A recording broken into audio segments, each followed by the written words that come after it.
I'll brew you some. Do you take sugar? 1 cube or 2?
There's still a... That's settled then. Write it like this. Wangsheng Funeral Parlor Bumper Sale. Buy 1, get 1 free. Buy 2, get 3 free. More for your Mora.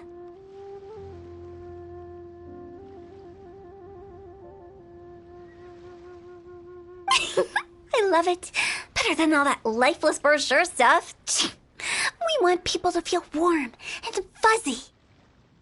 But Director, isn't Lifeless the name of the game in this industry? That's old hat. We're opening up new ground. Why does Wangsheng Funeral Parlor need to open up? Yes, Director. Poor guy's given up. Right, we should get going. I am not letting new business escape us. We? Who else? Do you see anyone else around here? Oh, well, you probably wouldn't see them if there was. Stop adding little afterthoughts like that. It creeps people out. Just a joke. Sorry. Everything you see is everything that's present. For the moment, at least. Lighten up. The way I see it, people make death scarier than it really is. What people truly fear about departing this world is suffering and regret. To deal with the trauma, they let their imaginations run wild with notions of ghosts and evil spirits. Oh, baseless fantasies. Oh, more approachable and appeasable. Oh, more approachable and appeasable than you'd imagined? I wouldn't say that. Let's just say at least it didn't hurt us. You must have come across a particularly ferocious entity. How should I put this? Most spirits are incapable of harming ordinary folks. The job of Wangsheng Funeral Parlor is to guard the border between life and death.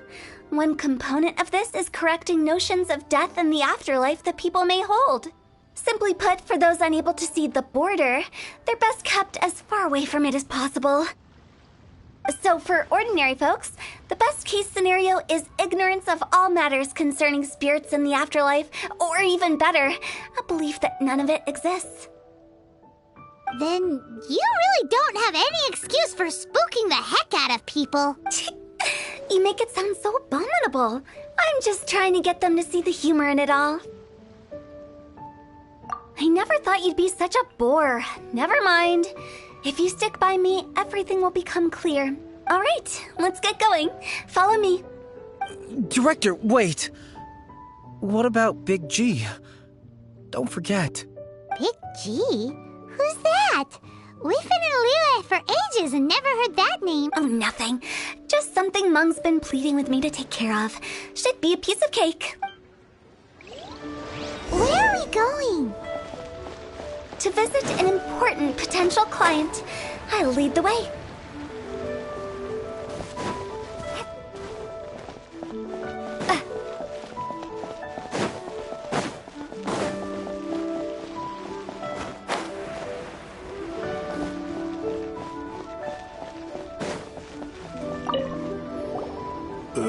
Sorry, who are you? Hello, I'm Hu Tao, director of the Wangsheng Funeral Parlor.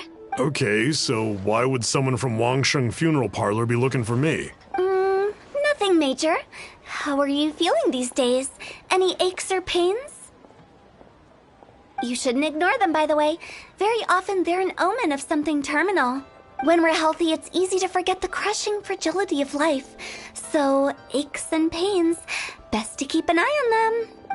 What are you getting at? I'm in great health and enjoying life very much, thank you. Go and find some other poor soul. Goodbye. Why did they get angry? What's wrong with a few earnest health tips? Don't bother me again. I'm doing just fine.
And you are? Be quick. I'm busy. Hello there. Would you be interested in understanding a bit about our services at the Wangsheng Funeral Parlor? Wangsheng Funeral Parlor? I'm not in need of your services. So you're out here looking for new customers? Don't you think this might be a bit of a crass way of going about it? Hardly. Isn't this the fashion these days? Bring the service to the customer and all that. I'm not sure it's every service that falls into that. Anyway, please bother someone else if you don't mind. Another failure. Still, not the end of the world. Paimon's curious. Does this approach ever work out for you?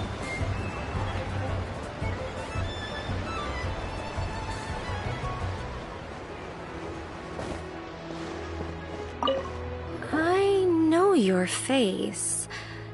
The Wangsheng Funeral Parlor director, right? I'm sorry, I'm really in no need of it. Don't apologize. Get to know us. We've got a new sale going on. Ever hear the saying, out with the old, in with the new? Well, going out with a bang is the best way to start off in style on the other side. If you keep talking like this, I'll have to call the Millilith. No. Okay, relax. We're leaving. But Wangsheng Funeral Parlor awaits your distinguished patronage. You really don't give up, do you? Are you trying to make me feel better? Well, thank you. Seems you understand me far better than most people. Not really. This is just getting really uncomfortable. Business development? Is that what you see this as? Surely you don't think all that was business development. Then what was it exactly? Traumatization for its own sake? No. The business development ended after the discussion with the Adventurers Guild. I was helping to find somebody for Meng. You remember Big G? As it turns out, the Big G that Meng is looking for is a ghost adrift in the mortal realm.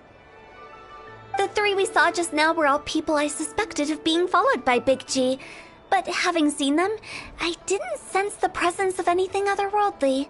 So we just had a quick chat, and I left it at that. Why didn't you say so? Paimon thought you had some kind of sixth sense for, people in declining health. Huh? What would I need that kind of ability for? I'm no doctor. Were you seriously hoping that the director of the Wangsheng Funeral Parlor was going to start healing people, or...? Paimon was trying to subtly imply that... never mind. Paimon wouldn't know how to explain subtlety in a way you'd understand. Well, let's leave that for now and head back to Wangsheng Funeral Parlor. This Big G matter is very closely linked to Meng.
Meng, I'm back. I'm afraid we're still no closer to finding Big G. I see. Well, I'm just sorry for the trouble. We've already... Who is this Big G anyway? I guess I should start at the beginning. My home was in the vicinity of Wuwang Hill. Big G was one of them. We were the best of friends. Inseparable, really. But one day, there was an accident. And that was the end of him. I've never forgotten. Too many memories, I suppose. I often return to Wuwang Hill, but recently, after one such visit, I started to feel strange. Now, every night, Big G appears in my dreams. I can't help but wonder, did I disturb him somehow? Perhaps. I don't have proof, but I can't stop worrying. I get more anxious every day. How would I ever come to terms with my childhood friend becoming an evil spirit? That's why he joined Wangsheng Funeral Parlor. In place of a salary, I'm helping him deal with this matter. And in fact, what Meng has said is entirely plausible. Spirits on occasion do find a way into our world. But as for evil spirits, I think you're scaring yourself.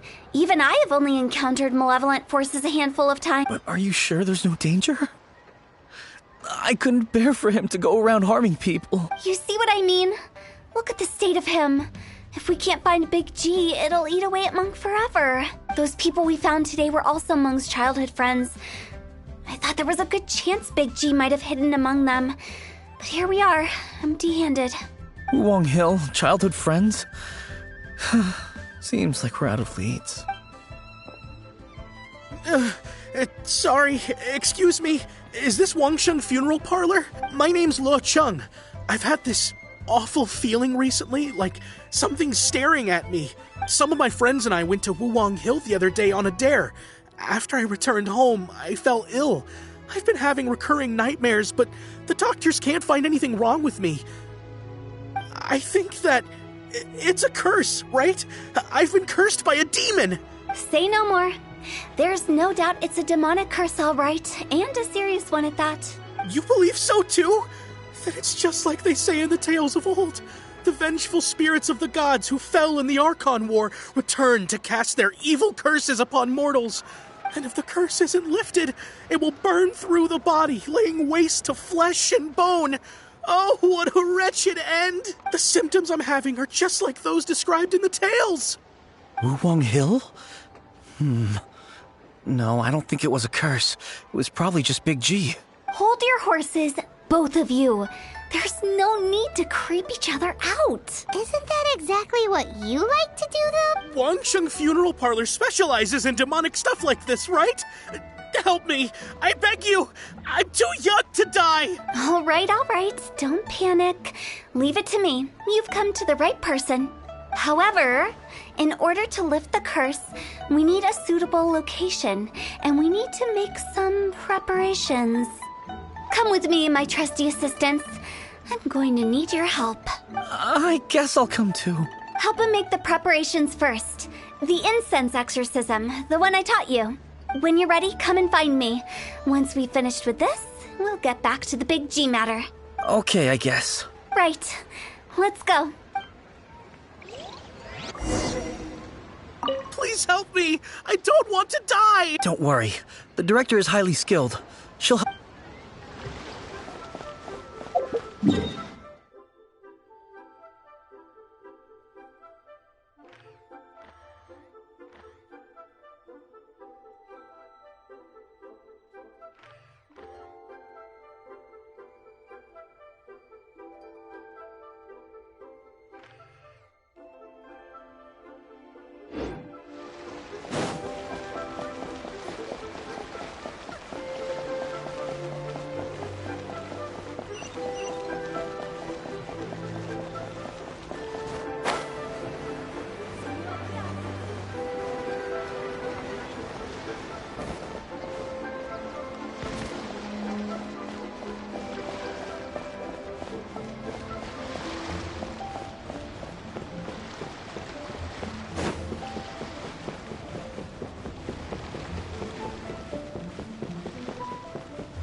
rituals are you gonna perform here?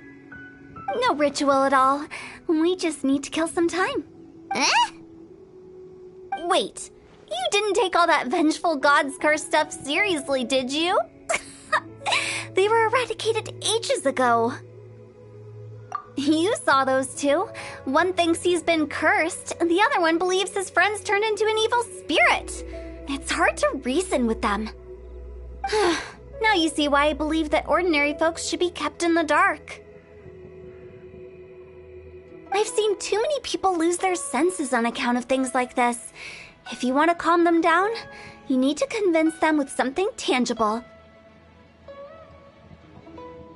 And the best way to do that is to make a great show of destroying the boogeyman they believe in before their very eyes. Sounds like that might work.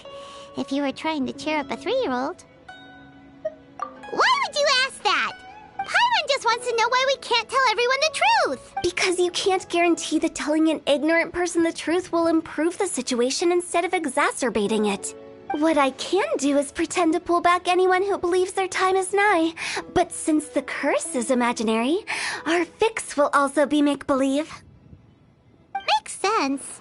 But why would anyone believe that it's a curse? Do you know the history of the Yaksha? They once fought against the ancient gods. They fought brilliantly in a battle that engulfed the whole world in darkness. Although the gods were defeated in the end, their resentment persevered. That resentment turned into a pestilence spreading amongst the ordinary folk. Hysteric people mistook it for the curse of the gods. The plague took the lives of many, which only furthered its spread, as the dead were a breeding ground for the disease.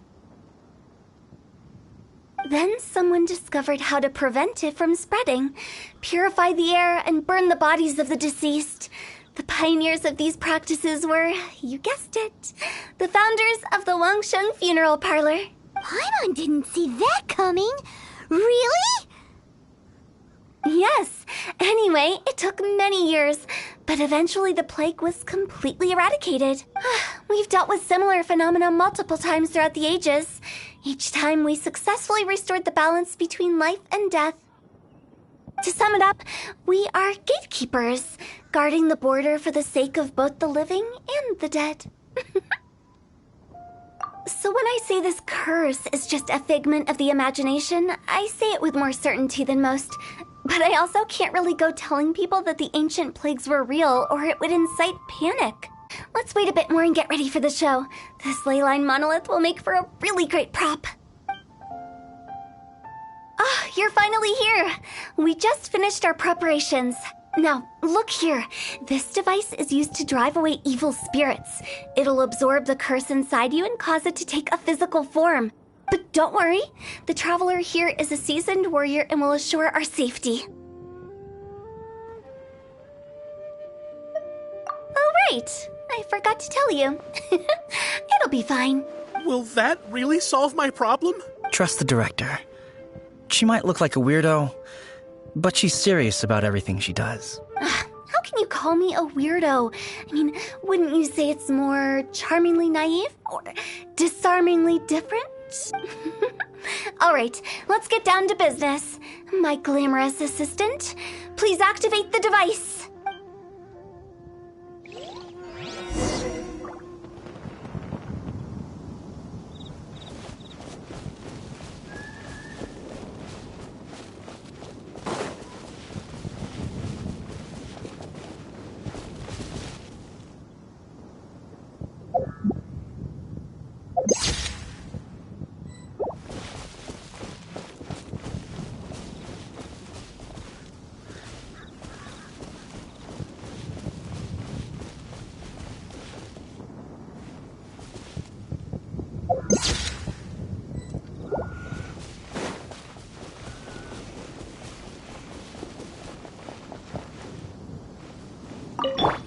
Is it really possible to materialize the curse?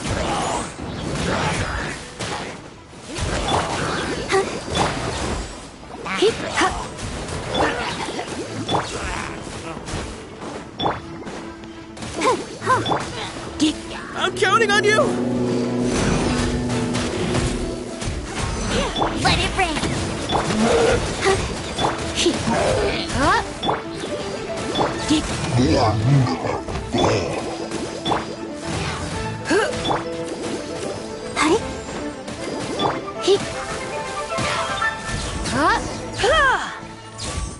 How are you feeling?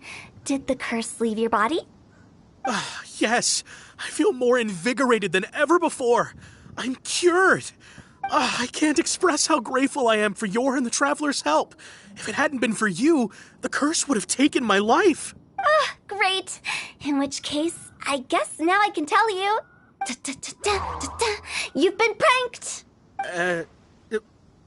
What? This exorcism device, people like you wouldn't recognize it, but it's just an old ley line monolith deceptively effective at attracting monsters. And those were real monsters, not a manifestation of your curse. So riddle me this. If I didn't do anything to lift the curse, then what's the cause of your sudden recovery? The curse wasn't real? Then why was I sick? Well, you caught a cold, ate something bad, or just scared yourself sick. It's anyone's guess, but I'm leaning towards the last option. Wouldn't be the first time in my career. How unexpected. I also didn't expect that, but still, I'd like to thank you. Don't mention it. I found a way to deal with your fears this time, but I can't do it over and over again, so I'd appreciate it if you try not to give in to superstitions in the future. Human life is short. Enjoy it while it lasts. Wow, what a weird thing to say. I shall head back. I'm sorry for troubling you. I feel relieved to see that it wasn't Big G's doing. However, unless he crosses the border, there will be no end to his antics. Since we are done with the matter at hand, can we resume our search for Big G? I believe that won't be needed. He found us first. Big G? I didn't mean to bother you. Any of you. This is Big G? He's just a child? Oh, well, he is a spirit. It's quite normal that he looks just like he did when he left this world. That's not what Paimon imagined when Paimon first heard the name Big G. Let's bring him back to Wangsheng Funeral Parlor. We have much to do.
After all that's happened, Paimon's not even sure what's going on anymore. Actually, I'm not surprised in the slightest. Remember what I said? There's only so many evil spirits in this world. It was a twist of fate that made him leave Wuwang Hill in the first place. Now, for some reason, he can't go back. This explanation sounds a bit far-fetched to Paimon. Actually, she pretty much summed it up. Huh? Don't ever question my professional instincts. I just wanted to check up on my friends. That's why I came to Liyue Harbor. I promise I wasn't up to any mischief. I never wanted to scare anyone. A few days ago, some people came to Wuwang Hill on a dare. I heard them saying they'd come from Liyue Harbor, so I followed one of them back and ended up here.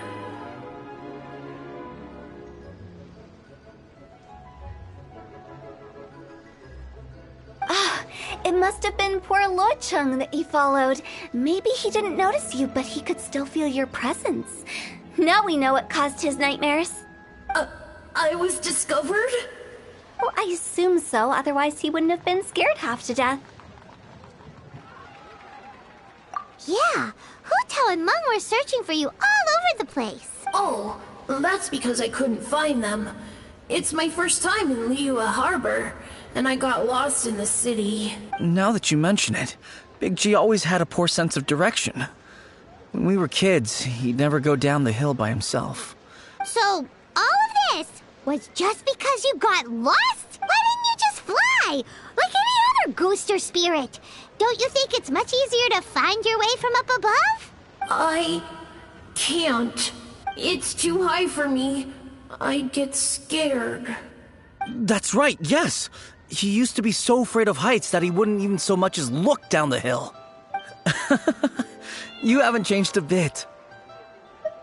I knew I wasn't supposed to show myself to the living, and with so many people walking around Liyue Harbor, my only choice was to hide. I wouldn't have found you if it weren't for the Leyline Monolith's call. I'm so relieved that you haven't become an evil spirit. Like I said, don't ever doubt my professional instincts. Now, all we have to do is escort this lost child back to Wuang Hill, and we should be done and dust to dust. But he just said he wanted to visit his friends. Apart from me, there's also Little Wu, Mumu, and Songzi. Well, if that's the case, we can't let him down. We'll ask them all to help us prepare a farewell ceremony for Big G. Meng and I will escort Big G back to Wuang Hill. You meet with those three and ask them for keepsakes to symbolize each one of them during the ritual, then come and find us. They're all friends. Can't we just go there all together? Or maybe we can take Big G to them. That's not a good idea. I don't want to scare them. I wouldn't want ordinary folks to become superstitious. The less they know, the better. So be careful what you say when you collect the keepsakes. Are we really going with Hu Tao's plan? At least by keeping things low-key, we won't be giving anyone nightmares.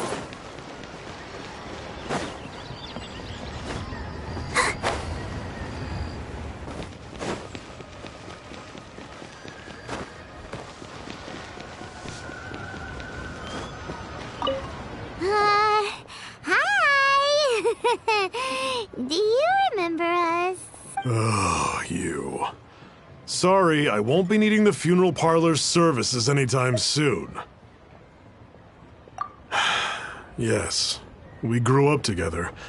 We still keep in touch even now. I don't know why he started working for Wangsheng Funeral Parlor. To be honest, I find their director to be quite peculiar. But he must have had his reasons. He's on his own now, after all. And he still can't get over what happened to Big G. Did he tell you about it? Yeah, he did. If you could pick one thing to give to Big G as a keepsake, what would you choose? Just, theoretically speaking. We're just being hypothetical here. Definitely not gonna actually go commemorate him or anything. I'd cook something for him. Oh, he could eat spicy food like no other. His favorite meal was extra spicy Jueyun chili chicken. I can make it for you if you bring me some Jueyun chilies. I'm sure he'd appreciate the flavor of his childhood years. I still use that old recipe. Deal! Just give us a minute.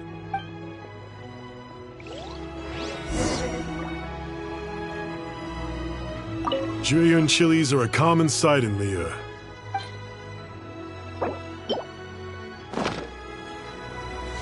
Great. This should be enough. I'll get started on the Jueyun chili chicken. I guess you've got other folks to track down? When everyone's ready, I'll get the dish over to you. Great! See you later! How did he know about the others?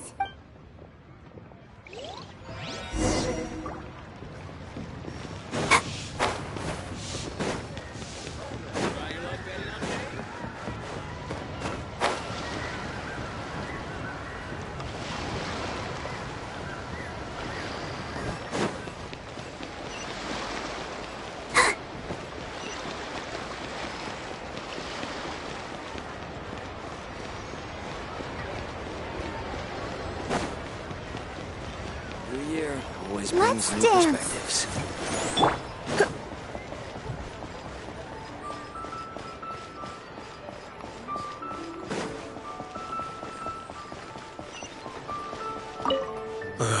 Not you again. I told you, I'm not interested in the inner workings of Wangsheng Funeral Parlor. Mung told us about you. You're good friends, right? That's true, yes. Come to think of it, I remember he did join Wangsheng Funeral Parlor recently. It didn't take long for his good friends to figure out why. The Big G incident. But I know there's nothing we can say to help him get over it. Letting go of the past is a painful process. I would know. So, is Big G the reason you're here to see me? How did you know? We didn't even say anything. I'm a businessman. I've got a sixth sense for this kind of thing. Everyone hears the name Moo Moo and thinks I must be dim-witted. I never heard the end of it when I set up shop. But I'd say I proved a few people wrong. Here, take this. It's a top-of-the-line toy box we all dreamed of owning as kids. Back then, none of us could afford it. We were penniless. Today, business is booming. I ended up buying loads of these. It was a dream come true. Wow, you must be like super rich. For me, it's a memento of a childhood long gone. Without it, we wouldn't be where we are today. So, having found me, I guess you'll be looking for Little Wu and Songza next. We already saw Little Wu. Now we gotta find Songza. I see. If it's Songza you're after, let's meet at the overpass at Feiyun Slope. It's just above the staircase leading down to the dock. I've got an errand to run. I'll come find you as soon as I'm done.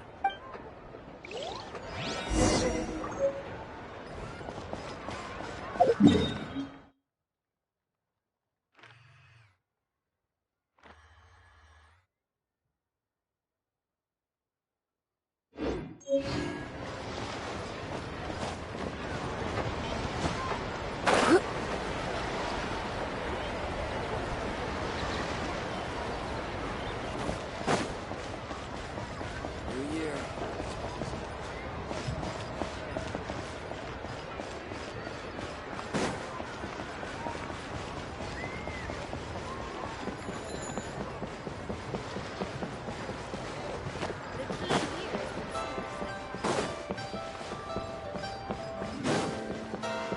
Brave girl. Come on. Don't cry now.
cuisine is inedible.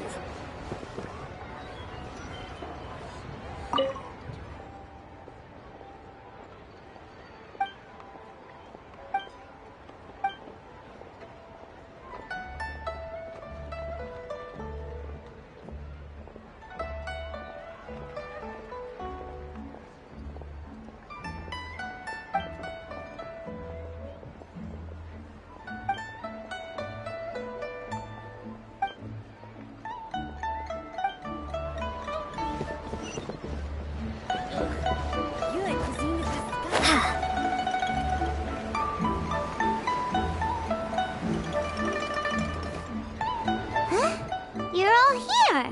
Reminiscing about old times, thinking back to past events.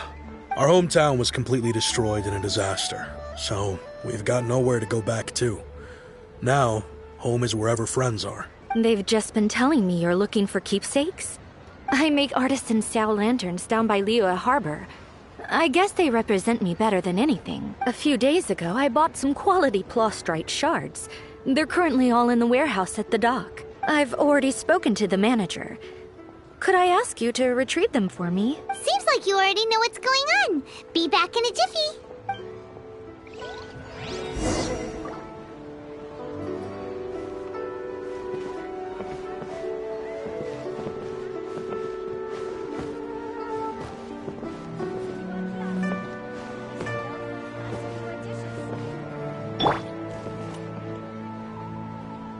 New year. Let's bring some perspectives.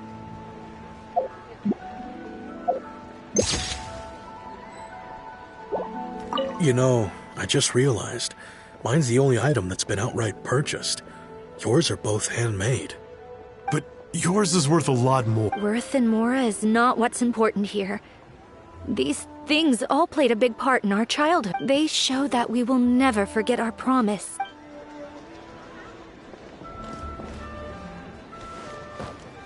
Get ready for the gliding champion of Mondstadt!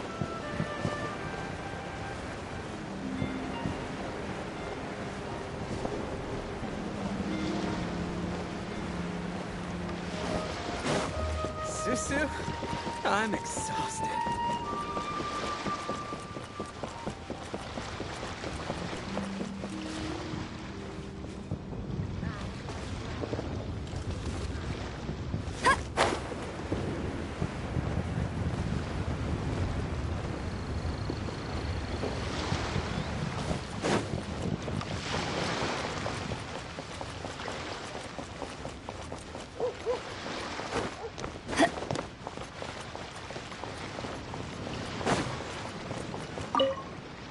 Hi, we're here to pick up the plastrite shards for Sansa. I think she mentioned it. Yes, here you are on the register. No problem. The plastrite shards are over in that crate there. Please, help your...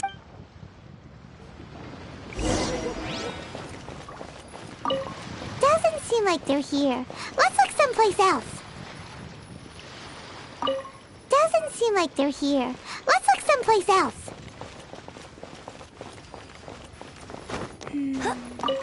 These look like what Sangza was talking about. Let's head back.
Bang!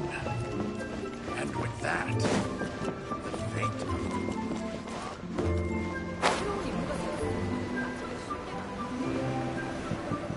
My thanks to both of you. This looks like great stuff. Please, wait a moment. Okay, there we go. I wrote all 5 of our names inside the lantern. You know, during the annual lantern rite, we all release a lantern like this.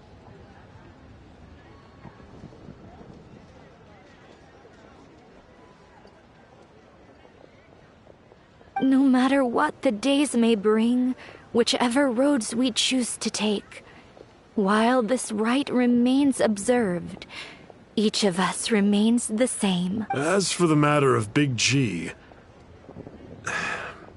the 3 of us have discussed amongst ourselves and agreed we won't press you on it. But if you get the chance, please let him know we're doing well, and that the things we once spoke of, they've all come to pass.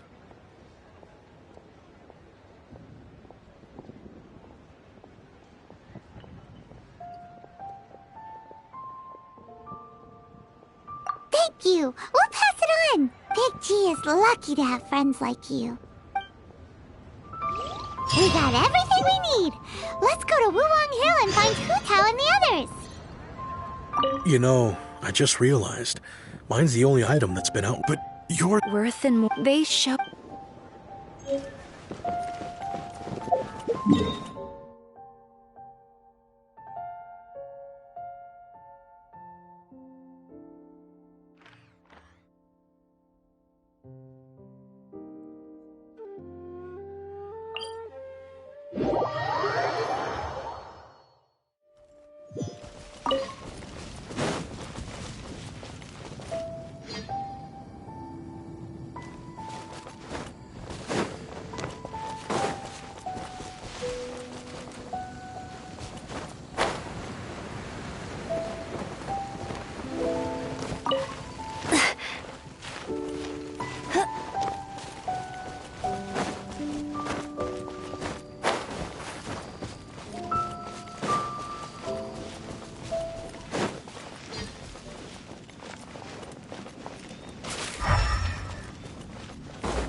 You can't keep up with me.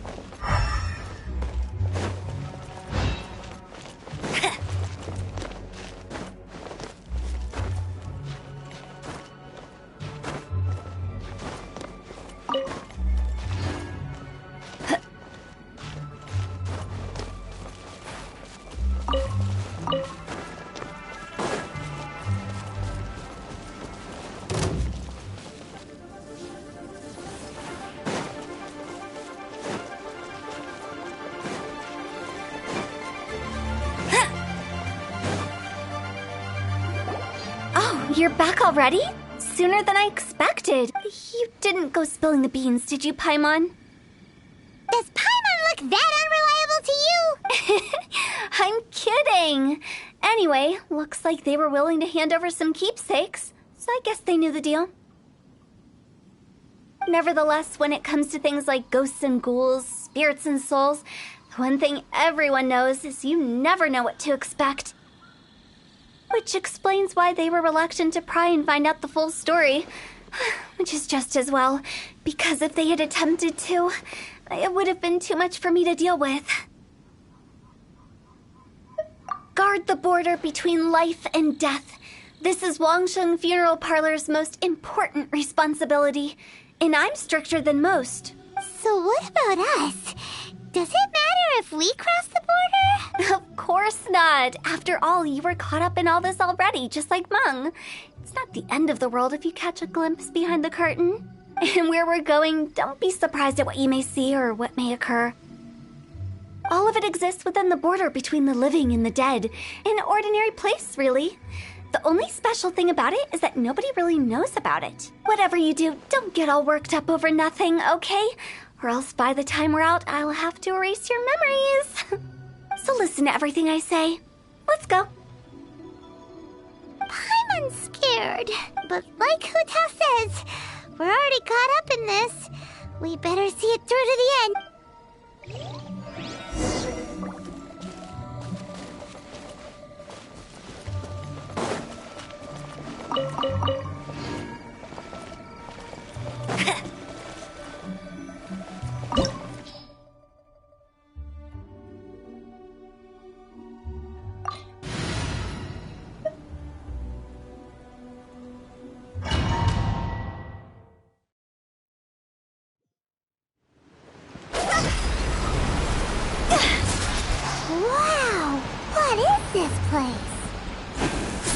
close to death, but not like the hell or underworld from the tales of old. This is just a place where the ley lines tend to go a little bit haywire. So keep your cool. Follow me. The farewell ceremony site is just up ahead. Go!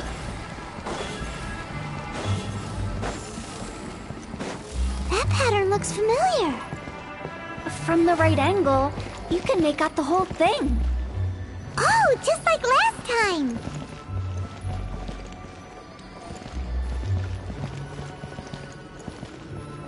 Let the show begin.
I'll protect us.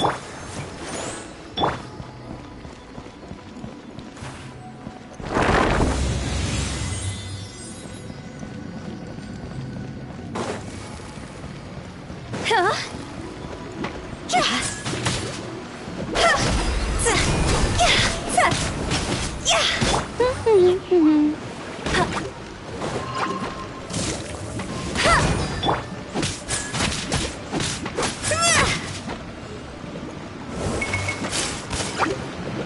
This isn't good. No escape.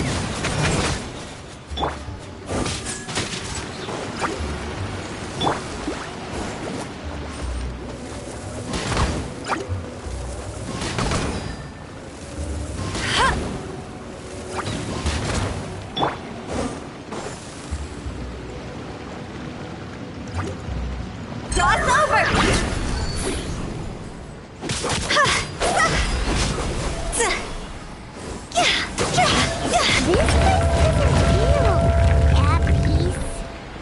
That's why it's named the border. You can't just cross whenever you please. You need to have a little... how do people normally put it? Pomp and ceremony? Paimon's pretty sure that's not how people put it.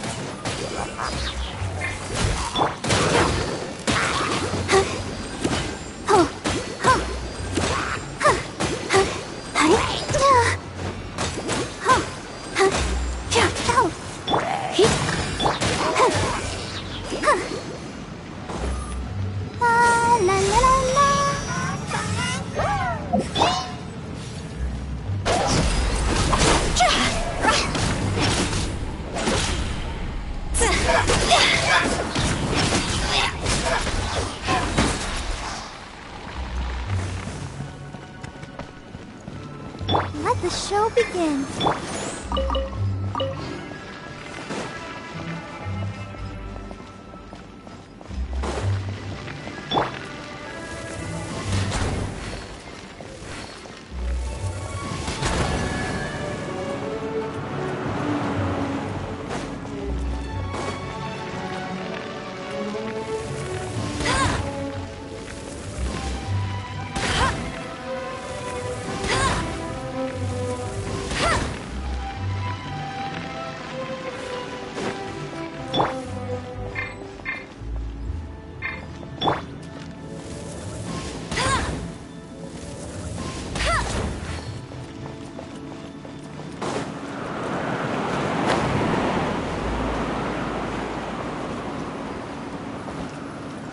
way, I imagine Adventurers Guild members are good at making order of things.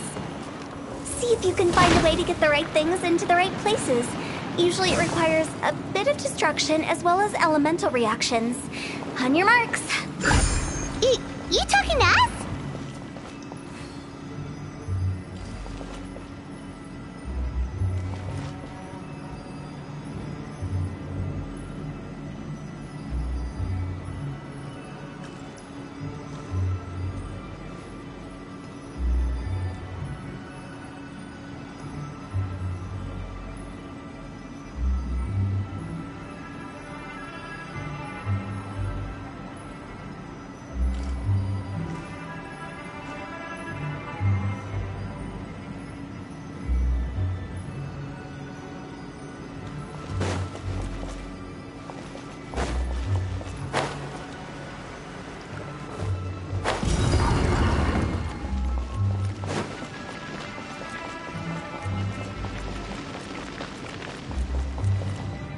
That's more like it.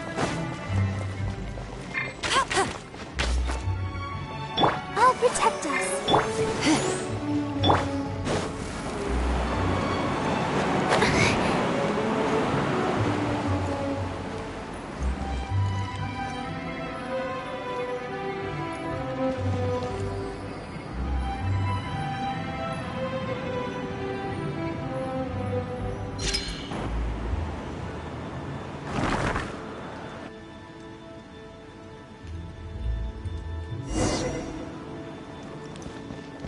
With the wind.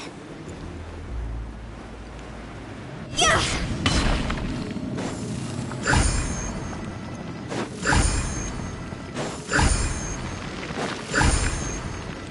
Let's dance.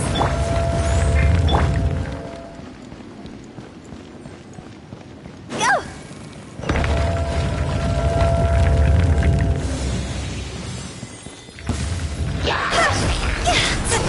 Higher, higher, hands on fire!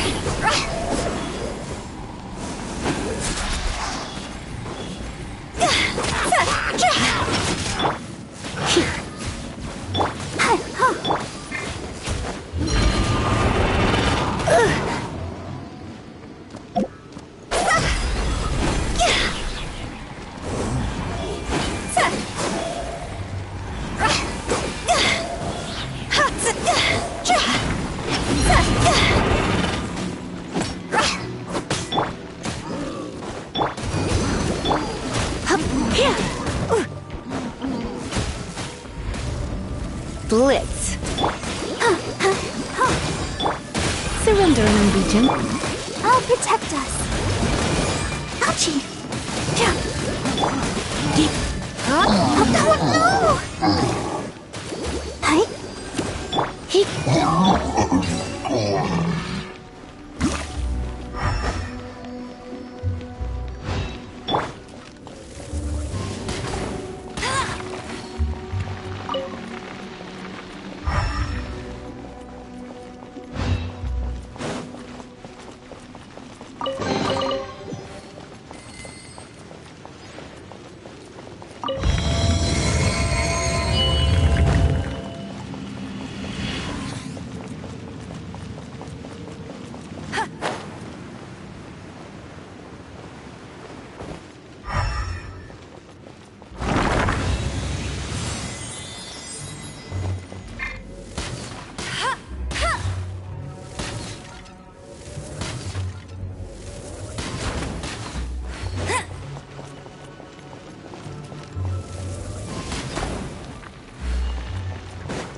This looks the same, but there aren't enough. So confusing. Let's have a look around. Or up ahead. I'll race you there!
Huh?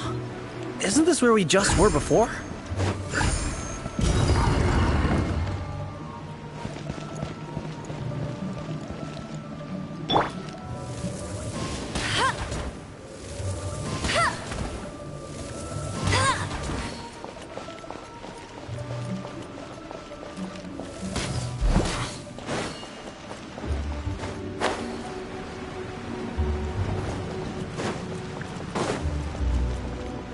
I'll race you there.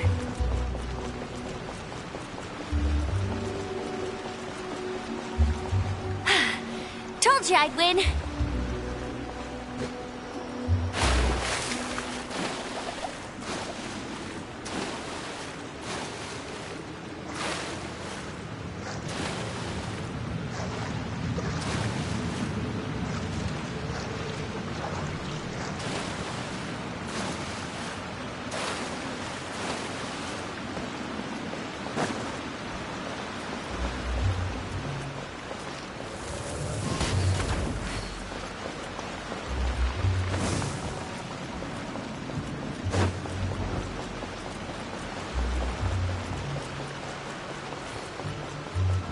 What in Teyvat is going on?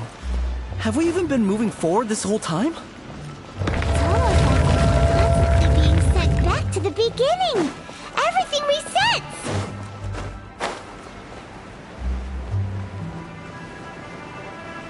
We're stuck! The spirits have trapped us! Don't be daft. You've put my mind at rest. Seems it's not easy for ordinary folks to cross over. So you set us up? Yeah. If you don't have enough, then why not just carry it through a few more times?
We're stuck! The spirits have trapped us! Don't be daft. You've put my mind at rest. Seems it's not easy for ordinary folks to cross over. So you set us up? Yeah. If you don't have enough, then why not just carry it through a few more times?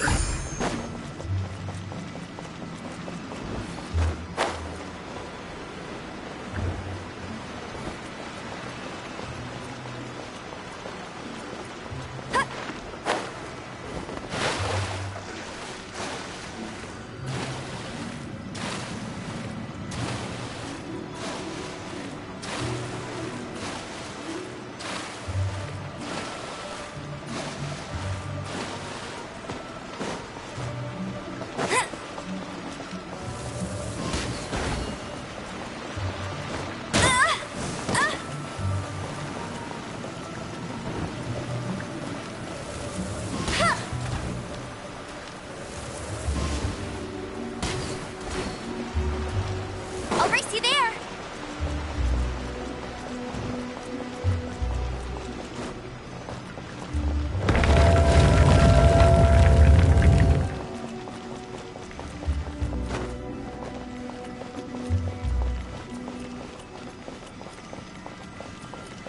We're stuck! The spirits have trapped us! Don't be daft. You've put my mind at rest.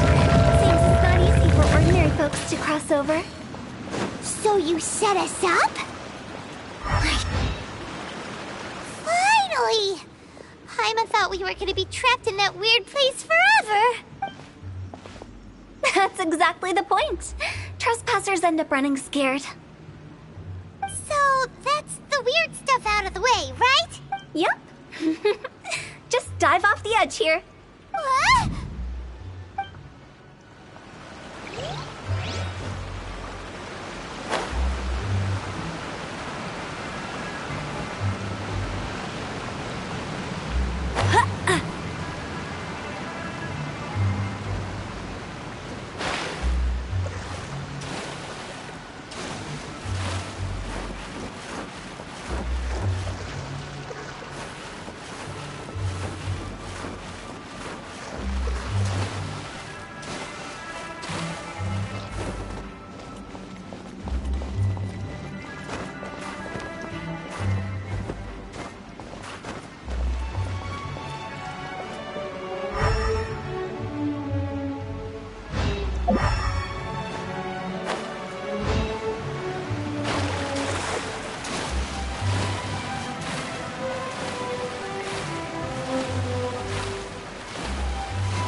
Bet you can't keep up with me.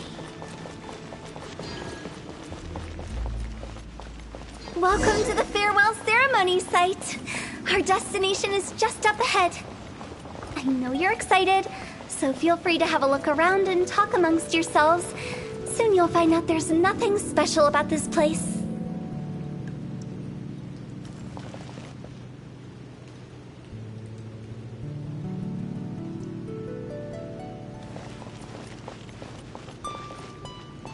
Are you clients? Apologies, this is just a little unexpected. Seeing that it was Hu Tao that brought you puts me at ease. But I'm afraid we don't have the means to entertain guests here. My name is Lan Si. I've been waiting for someone for a long time now. Exactly how long, I couldn't really say. Everyone says waiting is difficult. But walking, watching, talking to newcomers, and the old crowd, it helps to pass the time. I can keep waiting, but who knows whether what I'm waiting for will ever come to pass. It's all the same to me. Waiting's all I can do anyway. But if you too are looking for someone important to you, it's best not to keep waiting forever.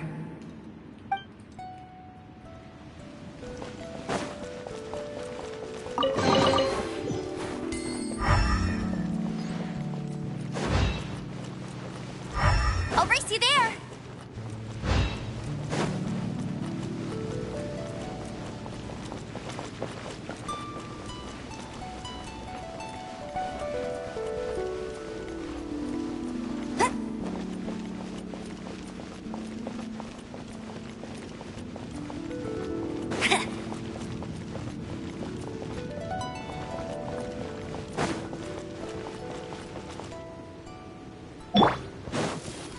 It's the lantern rite again.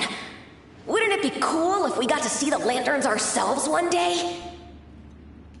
You can make a wish without a lantern, you know. My mom told me. As long as you yell it really loud, your wish will come true in the future. Yell it? Isn't that kinda embarrassing? As soon as the first person yells, then everyone else just joins in, and nobody feels embarrassed anymore. That's right. Little Wu, you start. All right, I wish I could open a massive restaurant with never-ending dishes and snacks, so I could eat Joy and chili chicken every day. That's your wish? If that's so funny, what's your wish? To get rich, of course. Do big business and make a load of Mora. With Mora, you can do whatever you want and be happy. Yeah, if you get rich, you can buy that super expensive toy box. Not just one. One for everyone. No, loads for everyone. Well, if Momo's gonna be a businessman, then I don't need to earn any money. Whoa. It's tough getting rich. Don't put all the pressure on me. As for me, I want to learn to make Ning Xiao lanterns. The big kind! And Xiao lanterns, too. I'll be the best artisan around. Yeah! That way we don't need to go to Liyue Harbor to release Xiao lanterns. Anyway, those are our wishes. Mung, Big G, what about you? Me? Huh? They'll disappeared. Right when he was about to make his wish. It brings back so many memories. That was the last lantern rite the 5 of us spent together. It's been so long. Everyone's all grown up. Have all those wishes really come true? We asked each of them for parting gifts for you. Little Wu's become a chef. Mumu's a successful businessman. And Songza makes great shell lanterns. Really? Wow. We've never forgotten our childhood dreams. We've kept them in our hearts as a promise to each other. Anyway, time to release this lantern.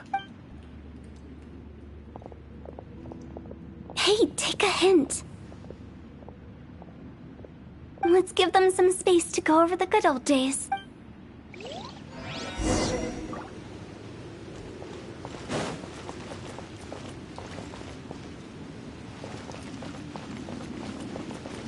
Wow, there are even the names of all 5 of us on it.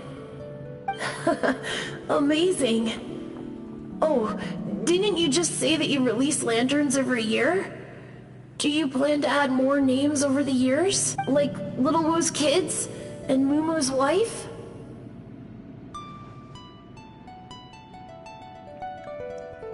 Actually, I have some good news. Mumu's soon to be a father. He's been talking about nothing else recently.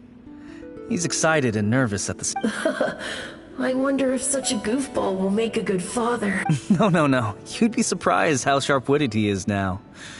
Let me tell you.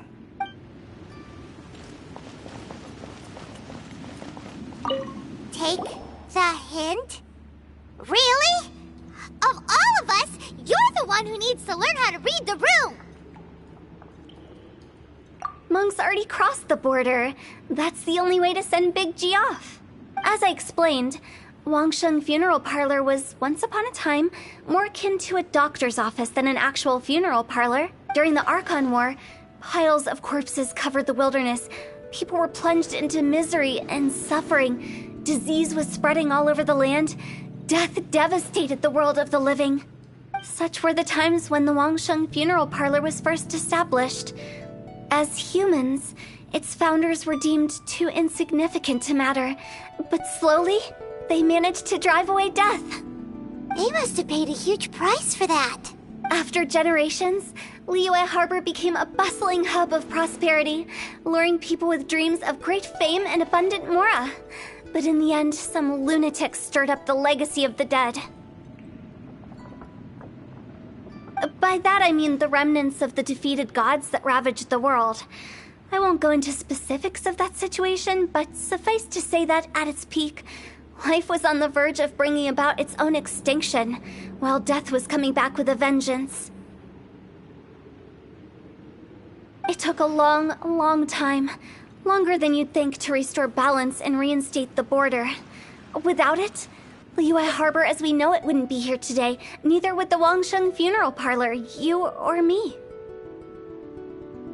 Not a chance. Curiosity can be perilous, you know. Don't forget my warning, the less you know, the better. What you make of my words is up to you. I do hope that most of it flew over your heads, though. The Wangsheng Funeral Parlor is just that, a funeral parlor. Nothing more to it. We live in peaceful times, but this harmonious coexistence between life and death should never be taken for granted. Huh? It's about time. Let's go. Let's take them to the place where all begins. What kind of place is that? I just mean where we first bumped into each other. I come up with fun names for things sometimes, okay? No need to hound me with questions about every little thing I say.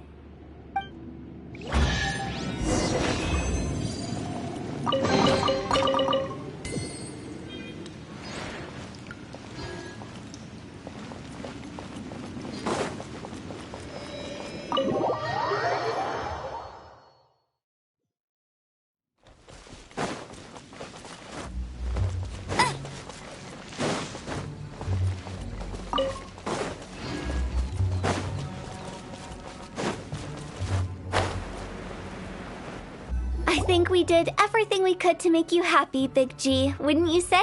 But if you ever really do become an evil spirit and come back with more nefarious nonsense in mind, I may have to forget our friendship and give you a far less fond farewell. I won't, I promise. I'm grateful for everything you've done for me. Now that I know that my friends are doing so well, I have no intention to bother them. I also want to thank you. You made my dream come true, too. So you should also mind my warning, Mung. If you won't let go of the past, I might reunite you two sooner than you think.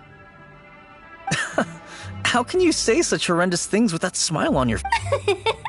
Well then, last but not least, let's say our goodbyes to Big G. See you later, Big G. Not like that. You won't be seeing him later. Let's stick to goodbye and such. No worries. I'll just take my leave. I'm sorry. Of all the wishes we yelled that day, only ours hasn't come true. Nah, don't be bothered by that. No life is without its regrets. You can... All right. I'll remember you all. Goodbye. He's gone then. I thought that closure would bring me relief, but all I can feel now is emptiness. So, what was the wish you two made? We didn't have a chance to hear it earlier. After each of us has started a family and built a career, we want both our families to spend the lantern rite together.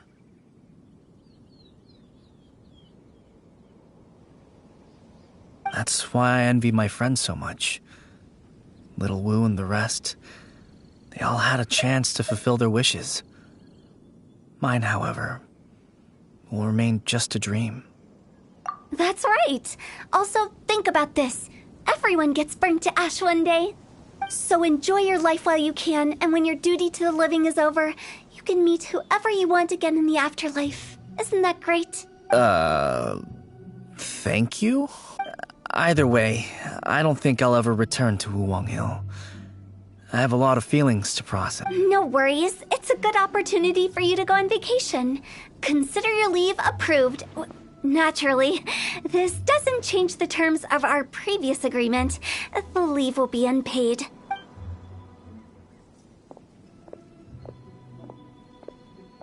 Aren't you forgetting about something? I took you to the border and let you have a look around, didn't I? But based on your reaction, it seems like you didn't find what you're looking for. It is a pity indeed. The biggest pity of all is your lack of help. I was fishing around on your behalf through the channels that aren't accessible to you. Unfortunately, I didn't find any leads worth pursuing either. I'll keep my eyes open in case anything crops up. If so, I'll be sure to let you know. You don't sound like you mean it. I'm not an expert on tracking down the living. However, if you want me to summon someone from the other side of the border... Oh, stop saying creepy stuff! Relax. I'll help you look for them. You have my word. My exquisite sense of humor always goes unappreciated. I have my reasons. Reasons? The spirits we saw near the border are the dead that still long for the world of the living. But I've never seen any of the previous directors there, not even once. This means that becoming the director of Wangsheng Funeral Parlor was the right decision for them, and left them with no regrets.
Thank you for coming on such short notice, Honorary Knight.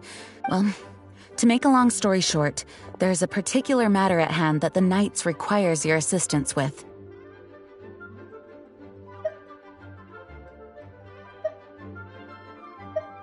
I have been meaning to have a word with you if the occasion presented itself, but as you know, Mondstadt's safety must always be my first priority.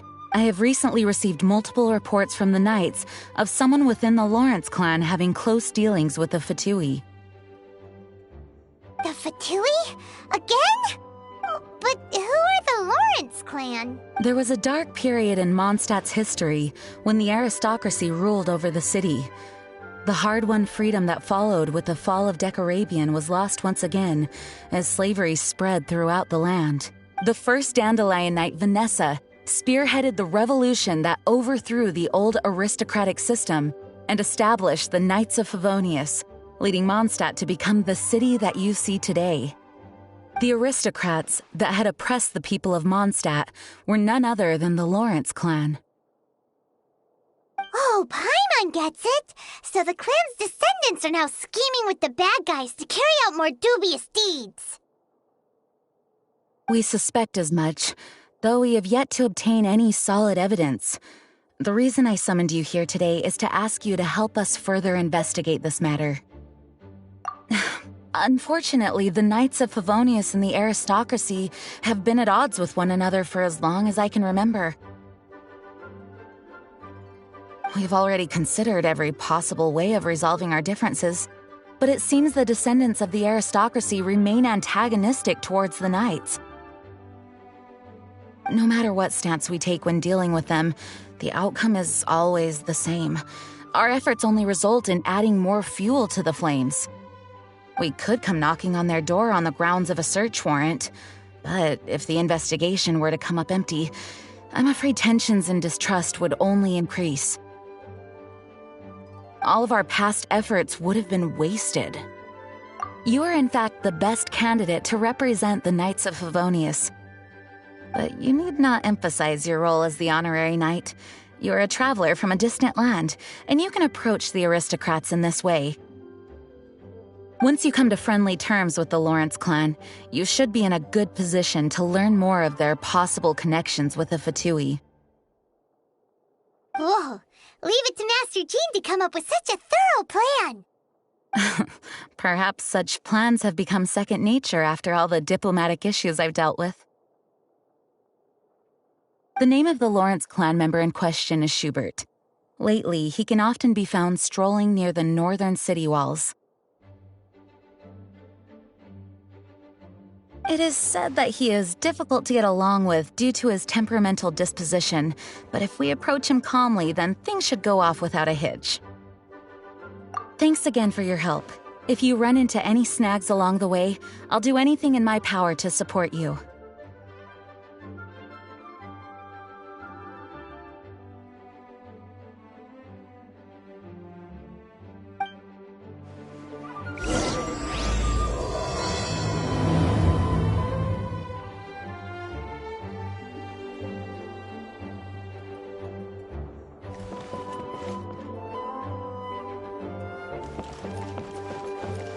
Schubert can be quite touchy, so it may not be easy to get along with him at first. But as long as matters remain calm, then you should be able to come to friendly terms with him.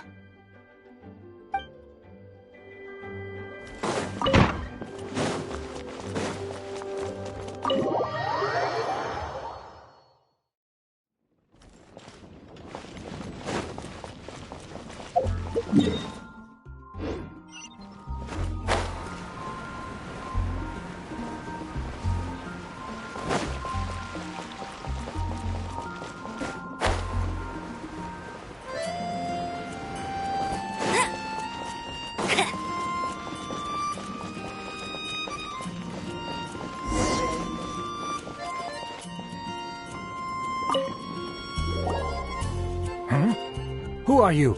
Hello! We're here to... Hello? Did I hear you correctly? Hello? Huh. And I suppose you think that you can simply strut up here and greet me in such an ignoble and vulgar manner? Given that I don't recognize you, I can only assume that you are a traveler of some variety. I'll have you know that you are speaking with the Schubert Lawrence, a blood descendant of the magnanimous nobility. If you wish to address me, you'd best consider your words more carefully. Such nonchalant manners are inadmissible and will never do. Now, if you're somehow capable of understanding anything I've said, then you will get down on your knees, apologize for your negligent actions, and give me a proper introduction. That is the appropriate etiquette. That's etiquette? Paimon's never heard of something so complicated before.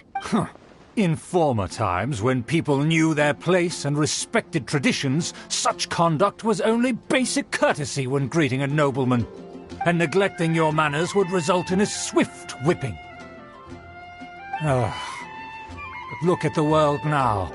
Rules have been thrown to the wayside and manners forgotten. What did you say? You dare question the dignity of the nobility? I'll have you know that though the Lawrence clan is in decline, myself and others of noble blood are looking for a chance to restore our rightful honor. Just look around. The people are unruly and undisciplined. I, however, strive to retain the elegance and etiquette of the nobility. After all, we are of a completely different breed by birth. Save your words. I find your manners and bearing repulsive. Besides, I am in no way obligated to instruct commoners on basic courtesies. Now I have more pressing matters to attend to. I'll take my leave. So this is what Master G meant by difficult to get along with. Let's head back and talk things over with her.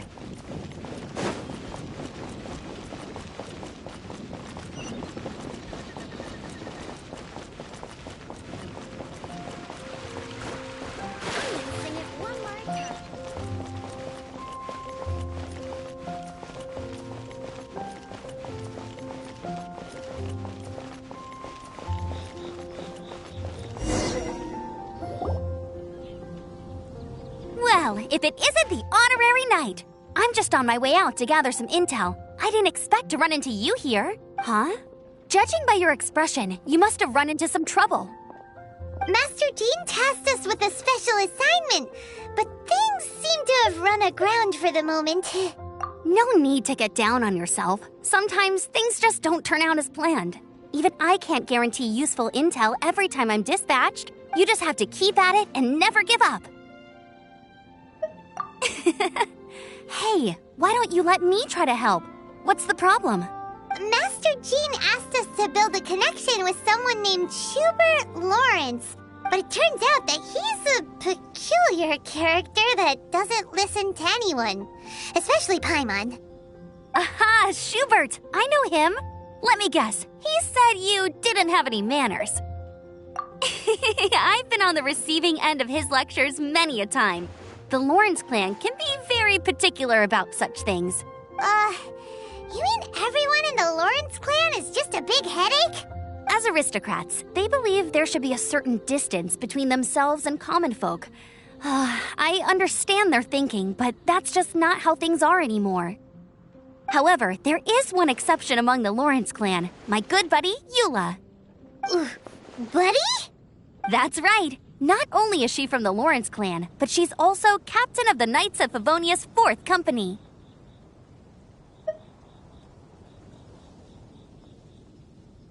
Eula is special. She's not quite like the other members of her clan. She has her own beliefs and it shows. In other words, she doesn't really adhere to the strict rules and conventions of her family. However, she's still quite knowledgeable about dealing with the Lawrences. I'm sure you'll see what I mean if you meet her. That's strange. If Eula is a member of the Lawrence clan, then why would Master Jean choose us for the task? Well, it's a little complicated. Basically, the Lawrence clan has frowned upon the fact that Eula joined the Knights. Her family members don't particularly care for her. In their eyes, Eula is nothing but a traitor to the family. She's very easy to get along with. Just explain the situation, and I'm sure she'll help you come up with a way to get along with Schubert. In fact, I think she's out in the wilderness on patrol this morning. You should be able to find her around Storm Bear Mountains. Thanks, Amber. All right, you heard her. Let's go find Eula. Good luck, you two. I've got my own matters to investigate. Who would have guessed the Knights have a member of the Lawrence clan? Well, if you want to learn about the conduct of the Lawrence clan, who better to ask than one of their own family members?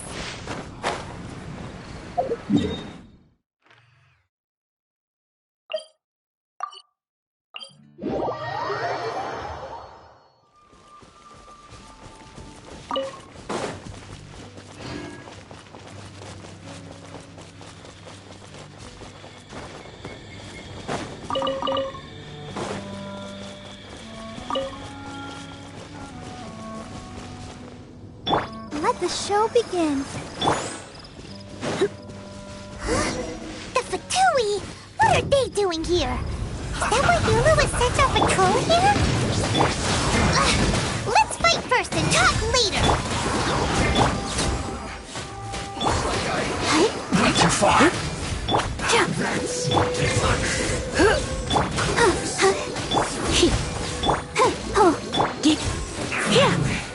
So quiet. I will end this.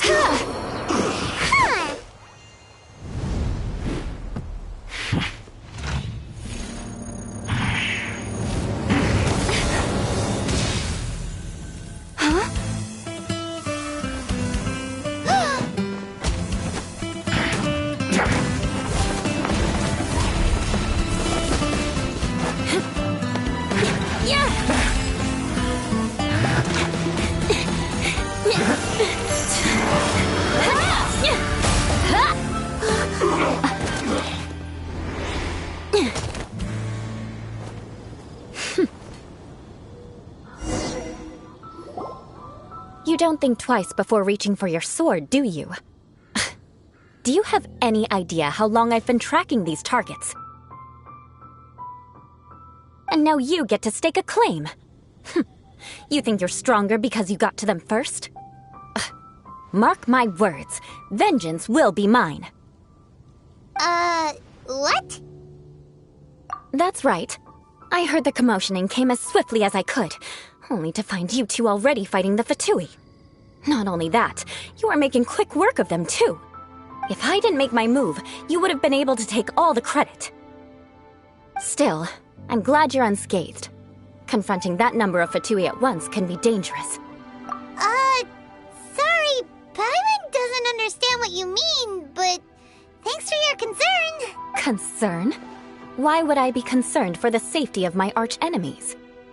Arch-enemies? Wait a minute! You were saying how glad you were that we were unscathed a second ago! By which I meant, if you were injured, I'd have to escort two strangers guilty of stealing my targets all the way back to Mondstadt. Which would mean you'd cause me even more trouble. My vengeance would be swifter still. Huh? So that's how you see all this? Yes, that's me. Paimon thinks she's pretty strange, although at least we can communicate with her.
dare to call someone you've just met strange?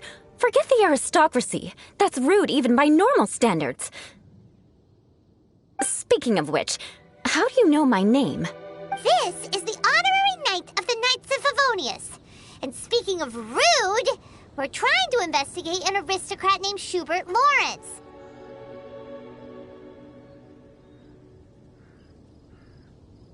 He's so obsessed with etiquette that he's not even willing to speak with us. I understand now. That's my uncle, all right. But why do you mean to investigate him?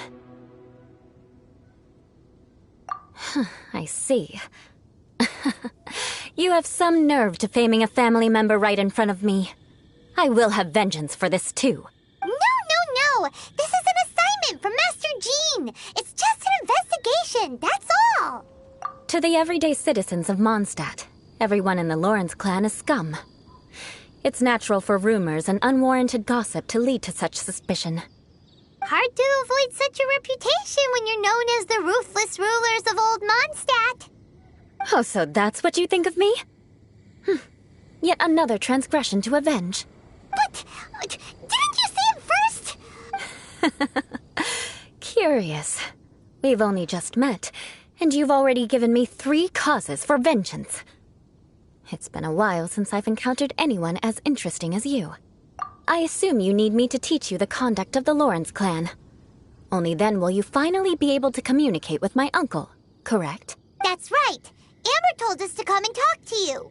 Well then, let's begin your training immediately. It'll be easier to train when we're back in Mondstadt. We'll require other people. We can put that aside for now. Besides, if it's the acting Grandmaster's assignment, and Amber's the one who recommended me, I should comply. Paimon's confused. This girl's all vengeance this and revenge that. But she doesn't seem the least bit angry. Still, Paimon has met bigger weirdos before.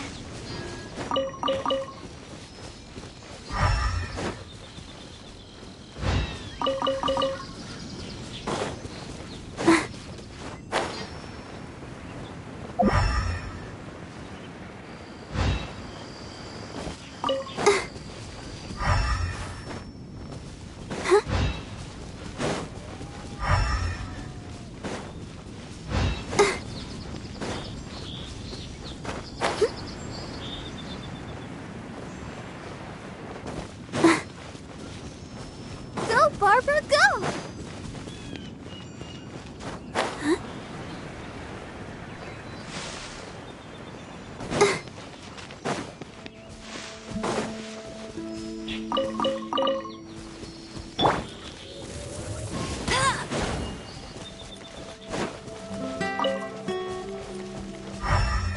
I won't let you down.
Another target tracked down by Outrider Amber.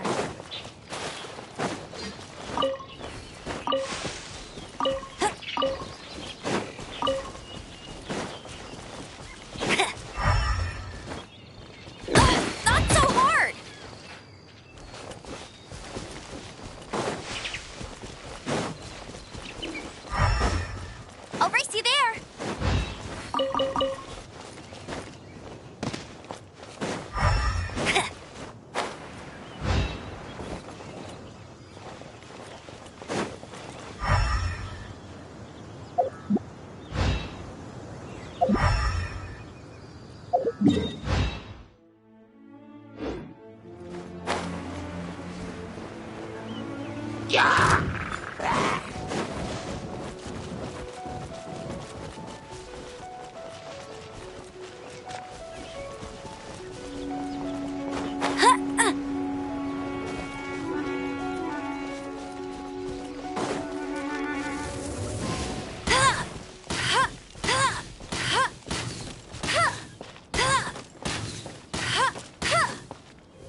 Another target tracked down by Outrider Amber.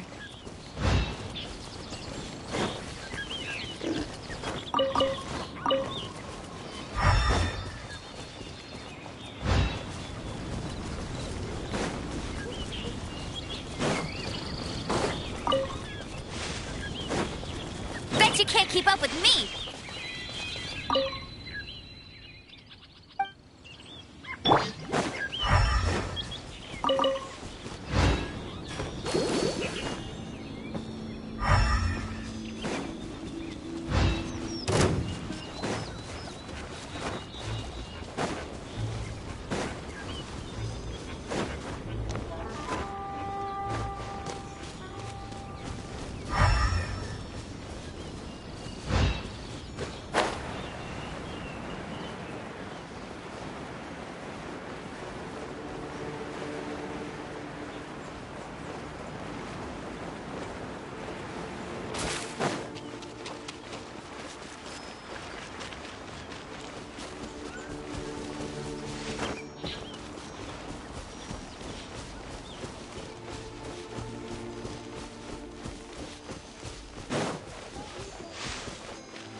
Come take a look.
I'm fine. I guess I'll post a commission at the Adventurers Guild.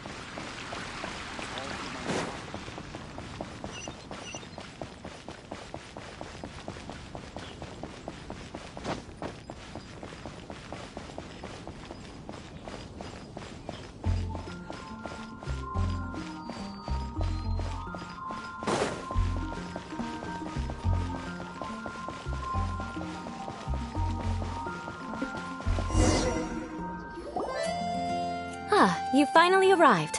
There's no time to spare, so we'll begin with our first lesson. Wait, hold on. There's something we need to clear up first. Otherwise, it'll keep bugging us. So that's still on your mind, huh?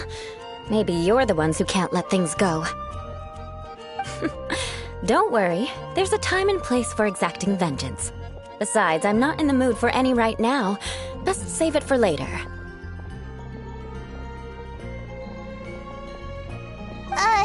You need to be in the right mood for vengeance. I already have a long list of vengeance to exact. Even if I wanted to begin now, I'd have to start in the right order. Who knows how long it will be before I get to you? Well, if you have so much to take care of, wouldn't it just be easier to give us a clean slate? Absolutely not. Stealing my targets, calling me a ruthless ruler, and suspecting my uncle. All worthy of vengeance in my eyes. But you needn't worry, at least not whilst we're investigating this matter. I'm sure you're familiar with the phrase, a man of moral integrity fears no slanderous attack. If Uncle Schubert didn't commit any wrongdoing, then any such investigation will prove fruitless. But if he did commit a wrongful act, then he should bear the full punishment. I'm sure you understand. Good. Now, there are two key points that aristocrats attach great importance to: your manner of speech and your bearing. Let's begin with your manner of speech. Aristocrats have a very unique way of carrying conversation. Oh, Paimon's already learned some unique conversation. Let's begin with your manner of speech. Aristocrats have a very unique way of carrying conversation, even with mundane daily topics.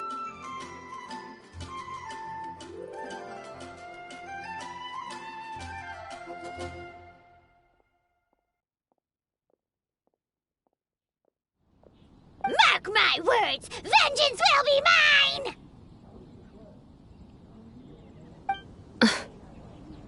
Not even close. And besides, it sounds strange. Hey! Paimon learned it from you! And didn't you say not to call others strange? It seems you don't respect the rules of your own clan. No, I've no need to trouble myself with such frivolous formalities. Here, allow me to demonstrate. For example, when greeting a friend, you could say, "As the morning dew greets the coming dawn, so do I greet you, my dear friend."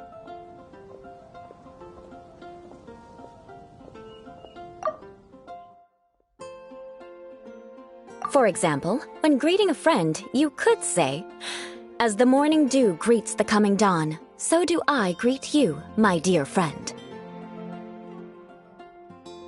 For example, when greeting a friend, you could say, "As the morning dew greets the coming dawn, so do I greet you, my dear friend."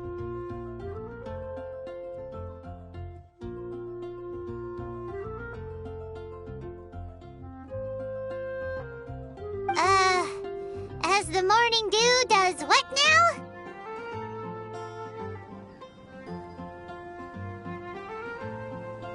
However, such a phrase may only be used during the morning hours. Also, the party with whom you're speaking must be of approximately the same status as you. Morning dew is not uncommon, so it expresses that friendship should not be measured by value, yet also suggests that friendship between aristocrats is pure like water.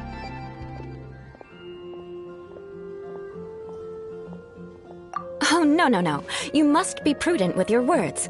Calling someone a good friend could easily offend them.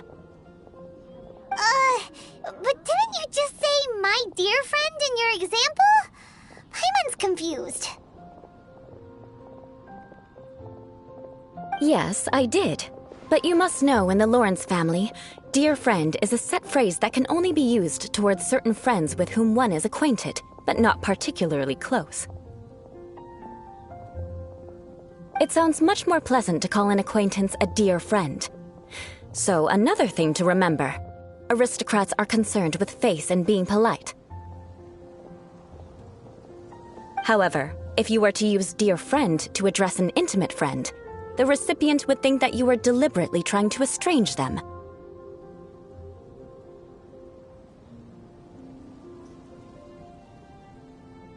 This is only the first step in making a greeting. After addressing one another, you then exchange courtesies. Wait! This is too abstract. Perhaps it would be better if you gave some real-life demonstrations. Ah. Very well. Come with me. We'll choose some bystanders to converse with.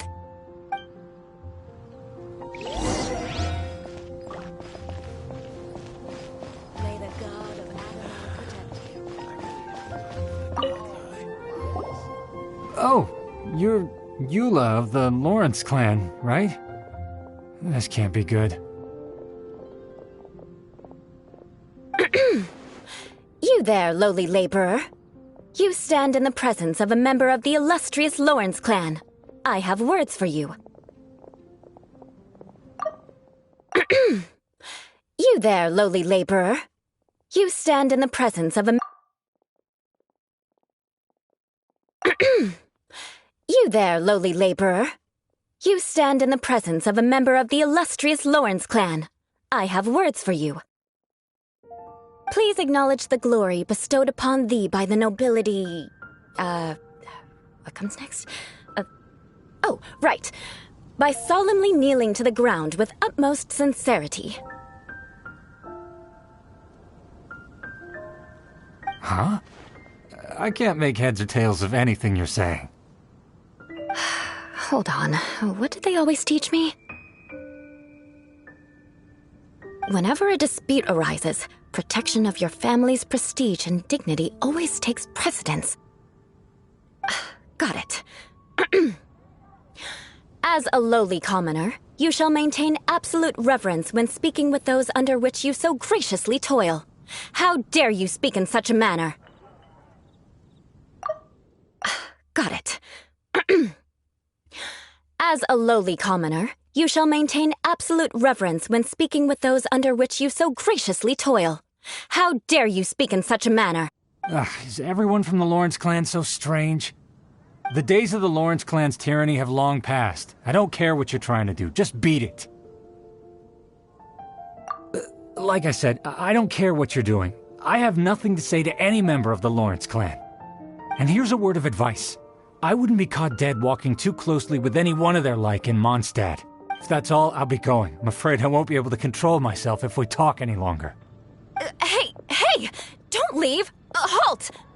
Mark my words, vengeance will be mine!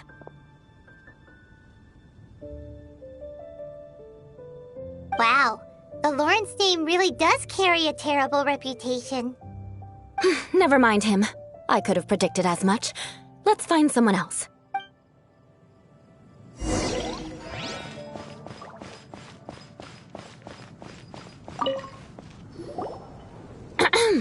You there, lowly toiler.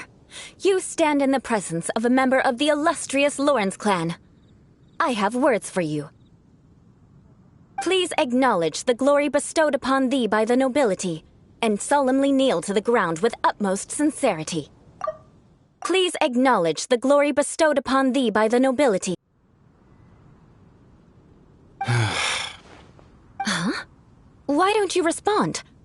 According to the custom, I must wait until you kneel completely before I can say the next words. Right. I mustn't look at you too long, or I'll be drawing more attention to our difference in status. Oh dear, I've already stared at you for quite a while.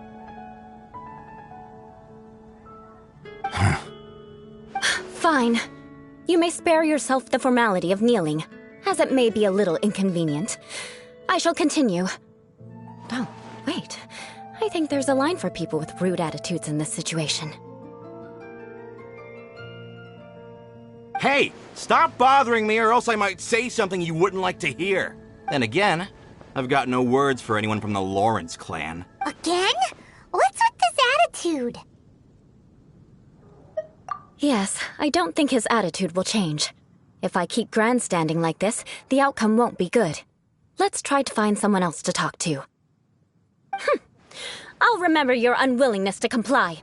Mark my words, vengeance will be mine.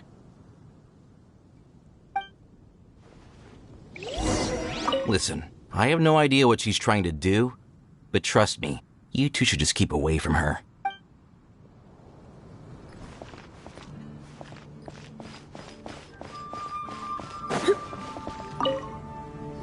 You there, lowly worker. Yeah, I've already heard it all before. Look, just spare me the time. Our answer's always the same. We've got nothing to say to the likes of... I mean, seriously, can't you just take a hint? Please calm down. We don't want to cause any trouble. I know she's a Knight of Favonius, and that the Knights wouldn't misplace their trust, but the name Lawrence carries too much weight with it. Even to this very day, the descendants of the Lawrence clan are still scheming to reclaim Mondstadt and reinstate their aristocratic rule. And if that wasn't enough, here you are purposefully using their awkward way of speaking just to put on an act? Don't you care for the feelings of us ordinary folk? You have a point. But mark my words, this transgression will not go unnoticed. Huh? You want to fight? Listen here, I may be no match for you, but I'll be sure to lodge a complaint with the Knights of Favonius. I'm sorry, but I want her to understand that I'm serious. Listen here, if you don't want things to get more unpleasant, then you'd better just stop. Forget it. There's no point in quarreling any further. Let's go.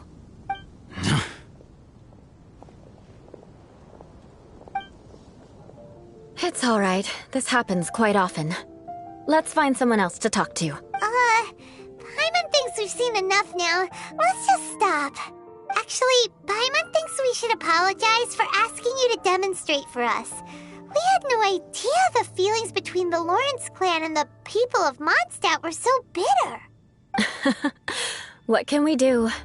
The Lawrence name is already a dirty word among every household in Mondstadt. Even 3-year-olds know the story. I see this kind of attitude all the time. Don't worry.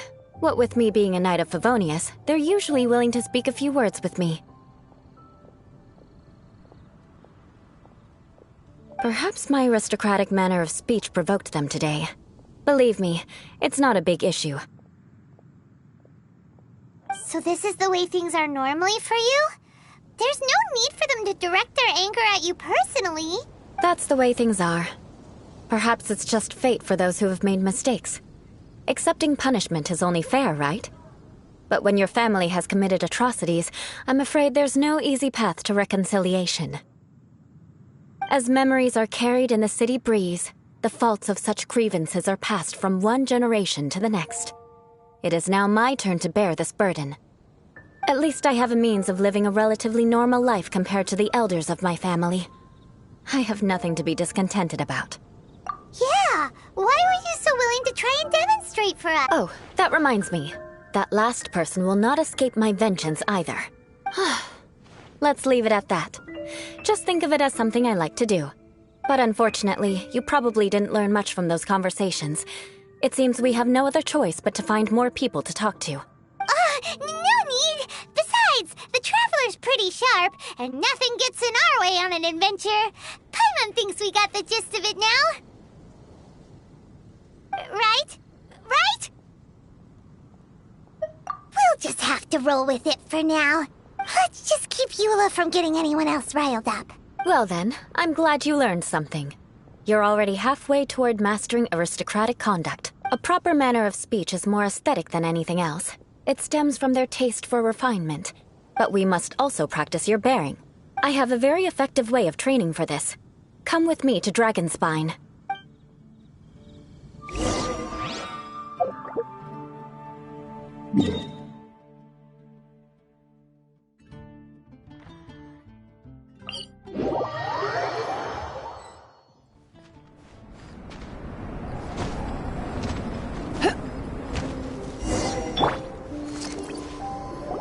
It's so cold. Does aristocrat training really need to be done here? If you wish to truly achieve the dignified conduct of an aristocrat, you must learn to remain composed and elegant even amidst harsh conditions. For example, you can see that part of the path up ahead is quite difficult to traverse. But a well-trained aristocrat would not only effortlessly proceed forward, but do so without a stain on their garment and their elegance fully intact. Paimon thinks we've left the realm of aristocrats and entered the realm of adventuring. Compared to what we've already seen, this should be a piece of cake. Uh-huh. This is where you can finally apply some of your adventuring knowledge. You look pretty confident this time. All right, let's get started. Remember, you must be graceful and elegant.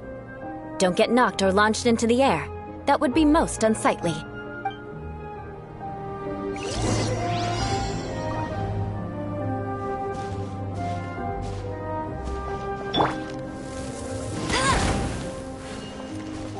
Good luck. Just remember, don't get knocked or launched into the air.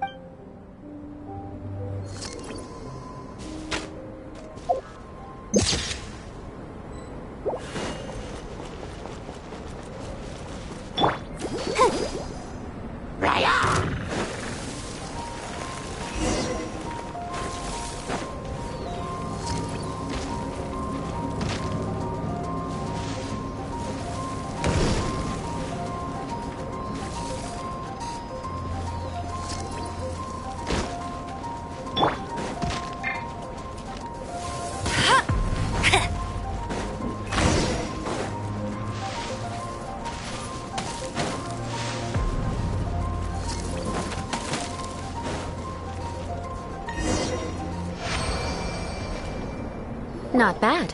A lot better than I had anticipated, at least. Paimon almost didn't make it through. Whew. Good thing we didn't get stuck. So, are we aristocrats now? Don't flatter yourselves. We've only just begun. This scenario was relatively simple. In the face of a real battle, one would seldom have a chance to stop and evaluate the situation. There's a ley line monolith just up ahead that will attract nearby monsters. True elegance is the ability to calmly yet swiftly make decisions in the heat of battle. My family set only the highest expectations for me, even as a child. Let's proceed, shall we?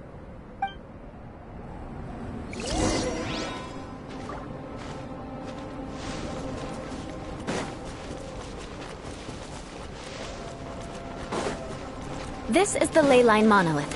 Go ahead, activate it. But be careful not to get launched into the air or frozen while fighting. That would be most unsightly.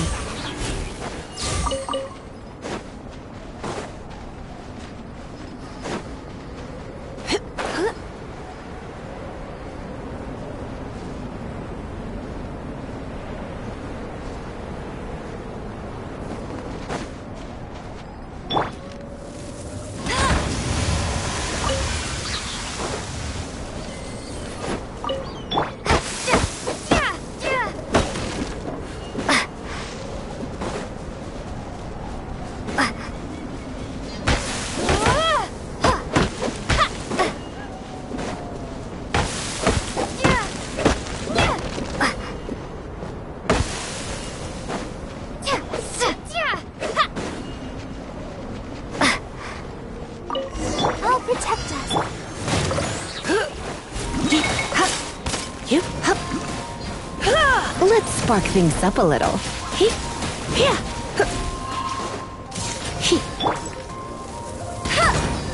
Let it rain.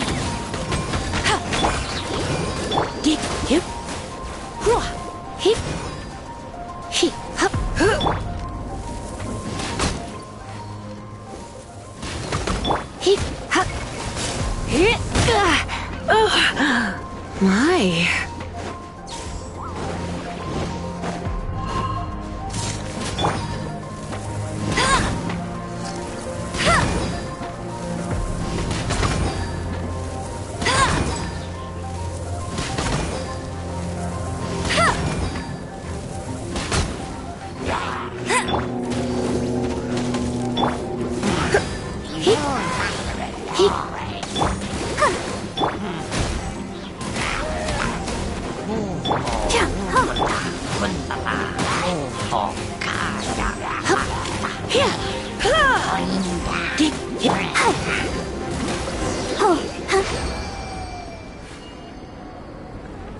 Well done.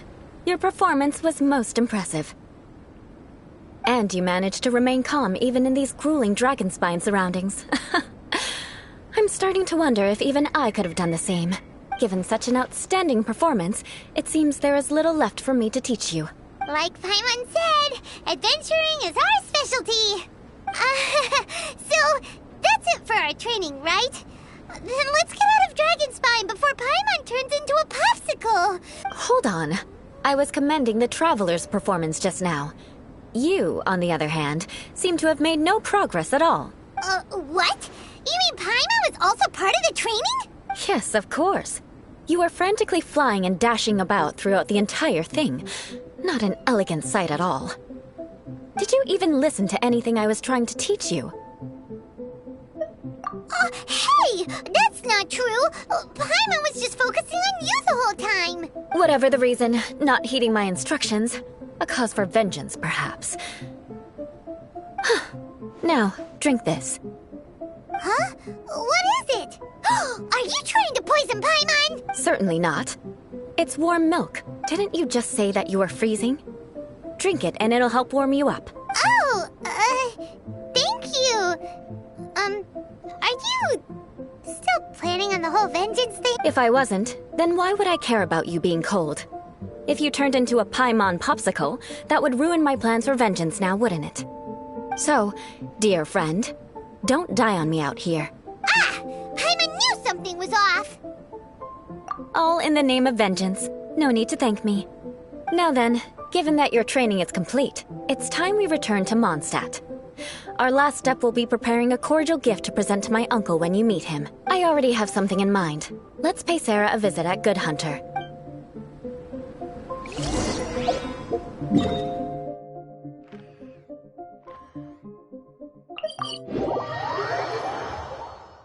This weather is so amazing. I could burst into song.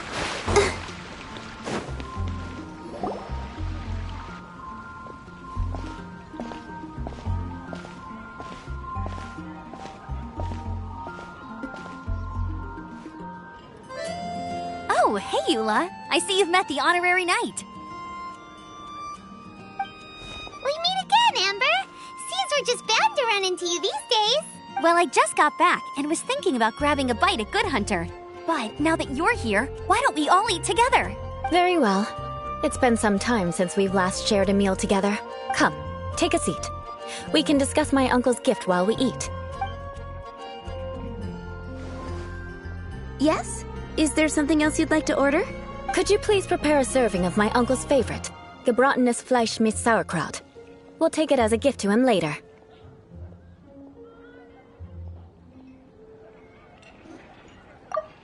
Could you please prepare a serving of my uncle's favorite, gebratenes Fleisch mit Sauerkraut? We'll take it as a gift to him later.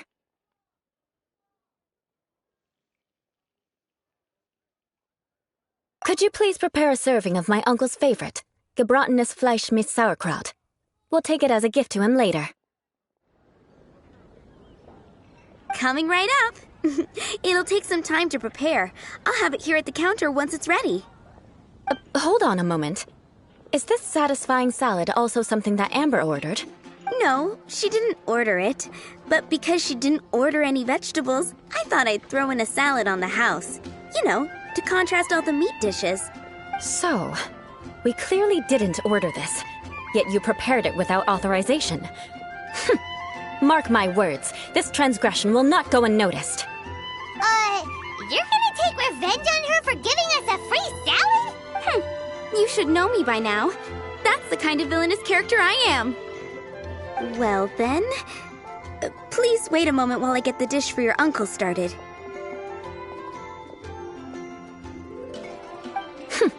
Delicious unauthorized delicacies. Sarah will pay for this. Why would you choose gebratenes Fleisch mit Sauerkraut as a gift for your uncle? Paimon's never even heard that dish before. This dish isn't actually on Good Hunter's menu. Only long-standing patrons such as my uncle would know about the dish. The old aristocrat seemed to take a liking to it. Because of the sour flavor of the sauerkraut, not too many people are fond of it these days. I guess it's become less popular over time. Eula treated me to the dish once, and I couldn't even finish a bite. I've nicknamed it gebratenes Fleisch mit Vengeance ever since. Ugh.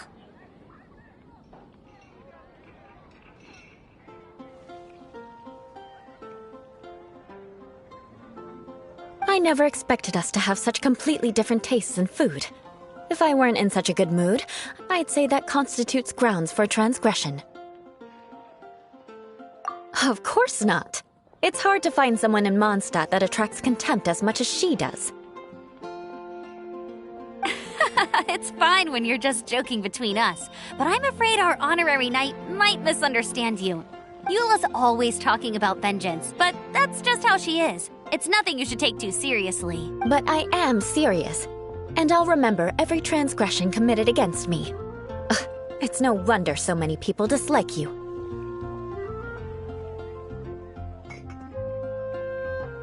Paimon's starting to realize that Eula is actually a very good person. There's no need to be so awkward when you want to say something nice. Listen, you've never been labeled as a social pariah, have you?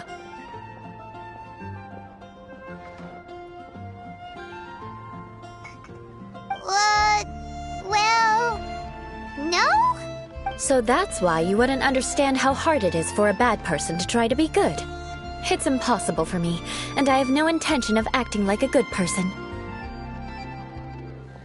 All right, no need to look so sullen. I'm just kidding. Come on, let's eat. The food is getting cold. Oh, I'm stuffed. I'll see Sarah about the bill. No need.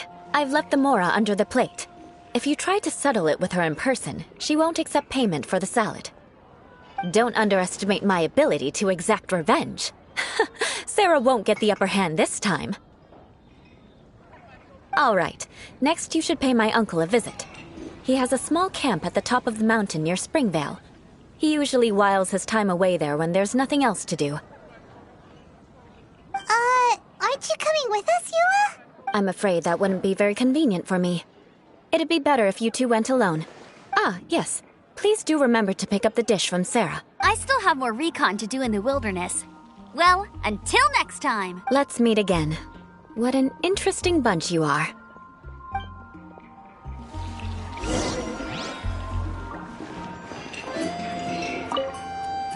Here, the Gebratinus Fleischmitz sauerkraut is ready to go. Be sure to eat it while it's hot. And by the way, don't worry too much when Eula says strange things. She's actually a very good person. Paimon's been meaning to ask. No one could stand the sight of Eula when she was trying to speak with the others at Mondstadt earlier. But she seemed to get along fine with you and Amber just now. The people of Mondstadt don't take kindly to anyone bearing the Lawrence name. They are unable to see past her family. Therefore, they don't actually see Eula for herself. So no matter what Eula tries to do, it's seen as a wrongdoing. It essentially strips the meaning of anything she tries to accomplish. How come you're able to see Eula differently then? Well, when she joined the Knights of Favonius, it caused quite an uproar. Many people signed a petition demanding that the Knights reverse their decision.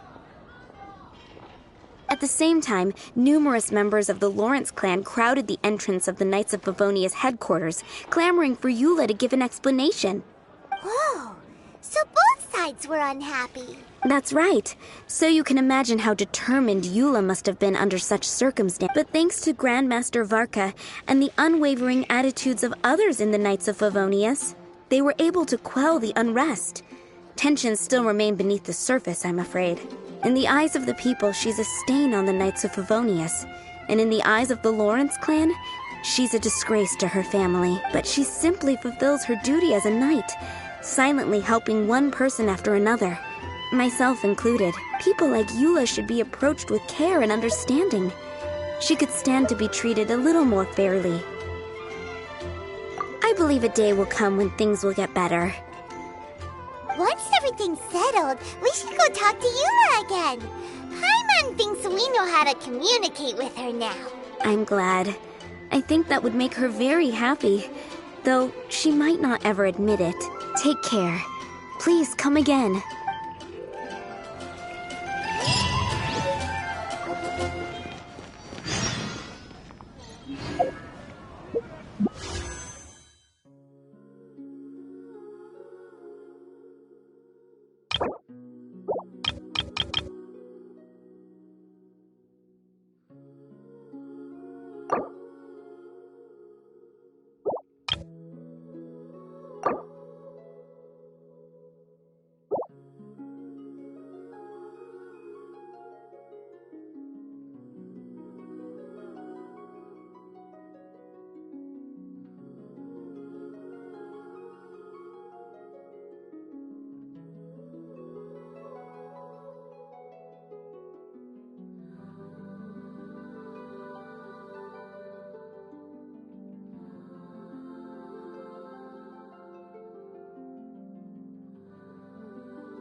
standing around is making me so sleepy.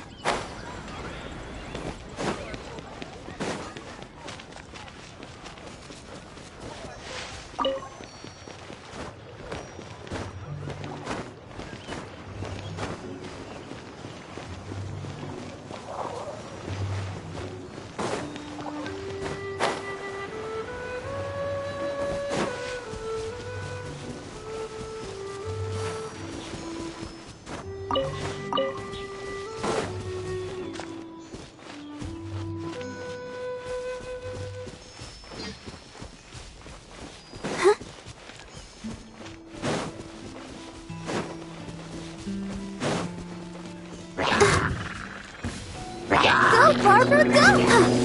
Hee. Hee. Hee. Hee. Ha. Hee. Hee. Here.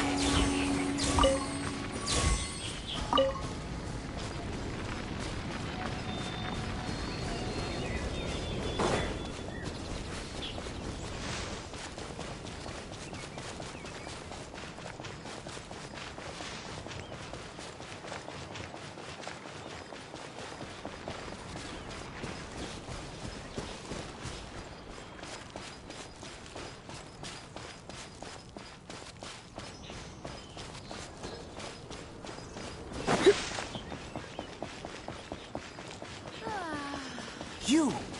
Do you want...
The tent seems to be pretty tattered, but there's a really fancy chair.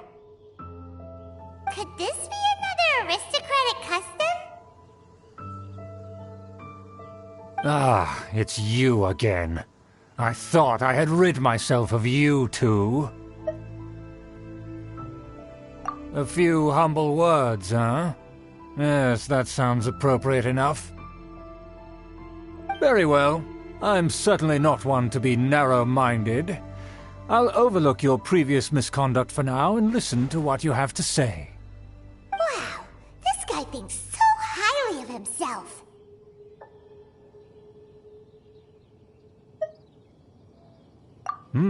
It appears I have misjudged you. Supreme brilliance. The glory of the nobility that continues to this day. A true loyalist. Impressive. My intentions were to test your humility. It appears you have become well versed in our etiquette. Oh, so he was testing us. Sheesh, what an ordeal. Your conduct is satisfactory. I must say, such progress in such a short time is practically unfathomable. If I may ask, from whence did you learn such a civilized manner of speech?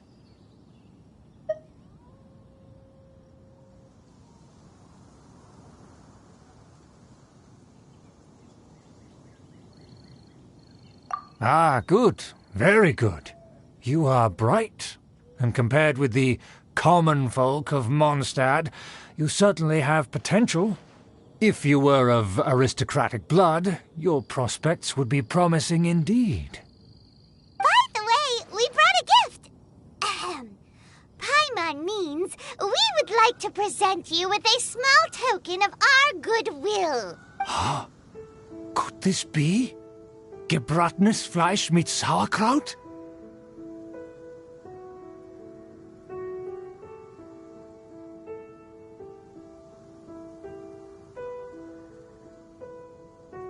It's evident that your sentiment is genuine. As a young person nowadays, only with no small effort could you achieve such a dish. It's been so long since I dug into a big, tasty... I beg your pardon. What I mean to say is, since it's nearly mealtime, I shall partake.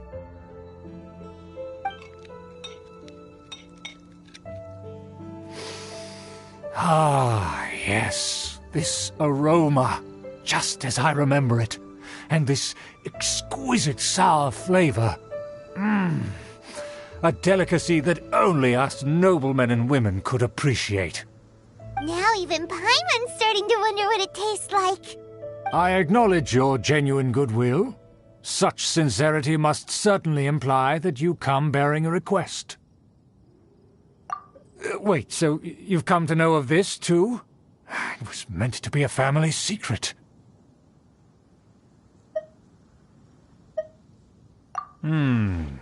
Well, considering your meticulous etiquette, you must be a talent of unusual fortitude. I'm willing to place my full trust in you. Please, come with me. We happen to be in need of competent fellows like yourself. To see some friends from a distant land. They have offered their assistance in restoring the Lawrence clan to its former glory. So he trusts us solely based on your etiquette.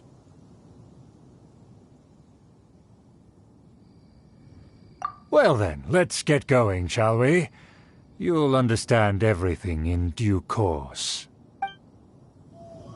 Do you think his friends are the Fatui? Things will get sticky if the Fatui happen to recognize you. What should we do?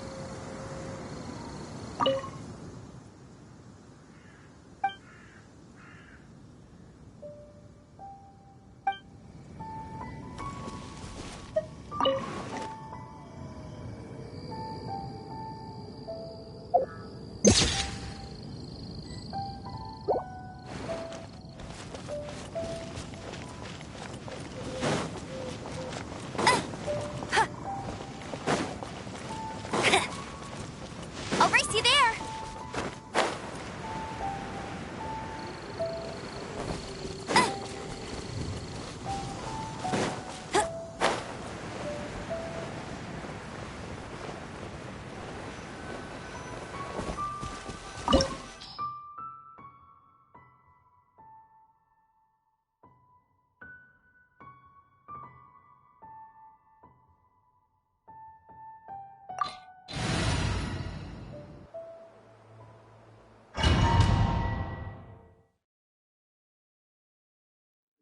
Huh?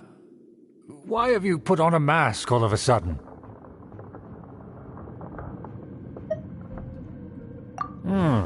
Even if they are powerful, our status is much higher than theirs in the land of Mondstadt, and therefore we shouldn't allow them to admire our true faces so easily. I see. Good thinking. Paimon thought for sure they'd recognize us. Let's proceed, shall we? I'll introduce you as my guest.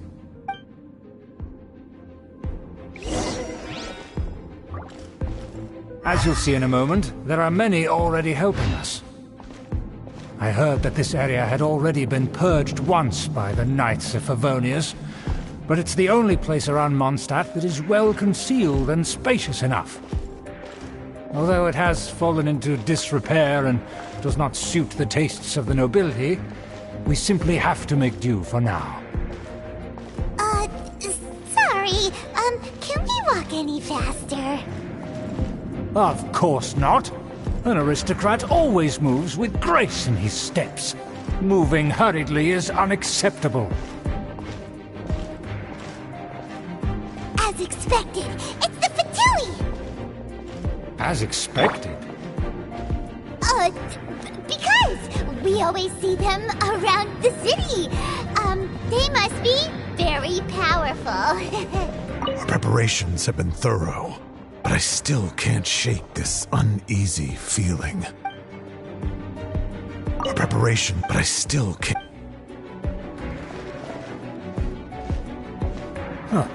Nothing more than foreign ruffians with power and the ability to flaunt it. But they are favorable business partners. Hold it right there! Who's this? If you really must know, they're my guests. If you happen to offend them in even the slightest, then you will be held accountable by the Lawrence clan. But this matter is of utmost secrecy. We must exercise caution. You dare question the ways of a nobleman? I don't have time for this. Make way. No need to sound all high and mighty like that. Fine. You may proceed.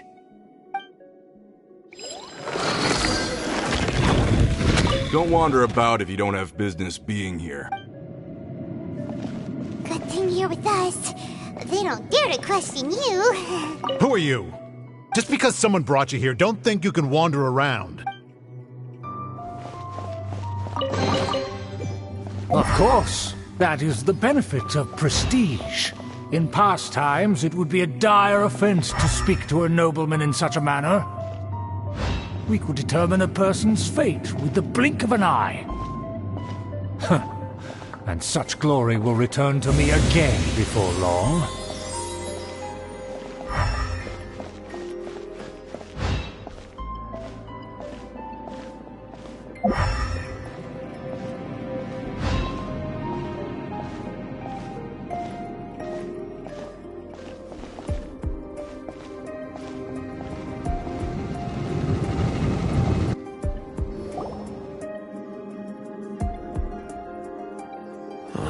Where have I seen this person before? And who, may I ask, is this? We mustn't bring just anyone in here. This is our new ally that I've recently met. They are completely trustworthy. You have the word of the Lawrence clan. Our plans are strictly confidential. It's not wise to bring in an outsider at this time. Furthermore, there's been word that an outlander who joined the Knights of Favonius has been very active in Mondstadt recently. Don't be ridiculous. Besides, my guest is well versed in the etiquette of the nobility. I must treat them with the proper mutual respect. The Knights of Favonius pay no regard to such details. They could never understand the intricacies of our etiquette.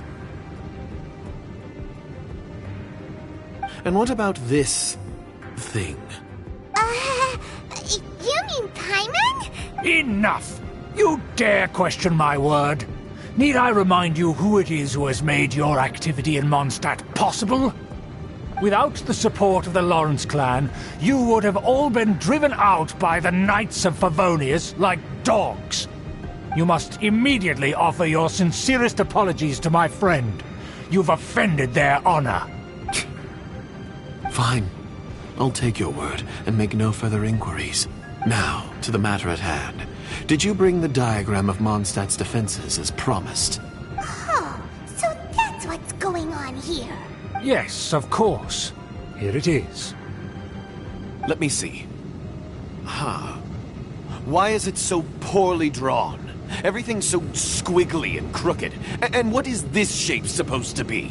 Excuse me?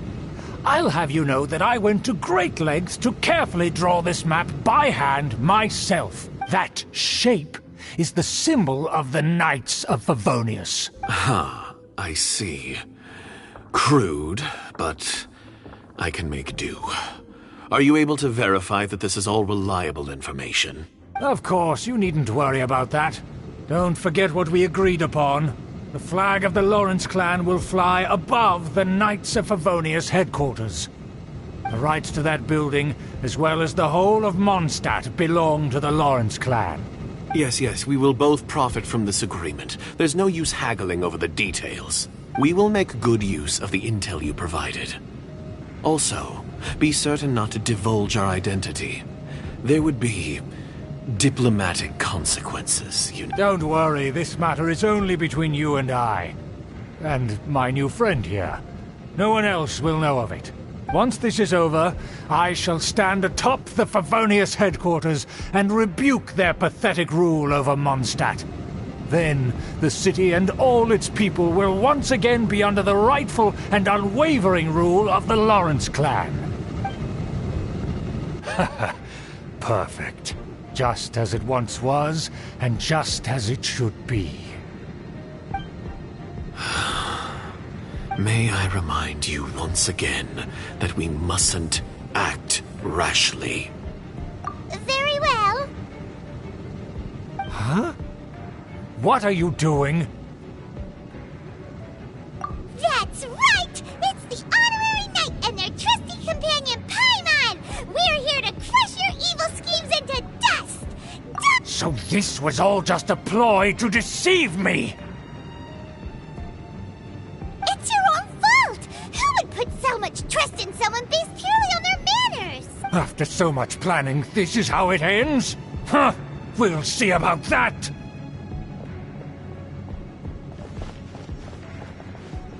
Just as I expected. I knew I should have never trusted these foolish aristocrats. No matter, we already have the intel we need. Get them!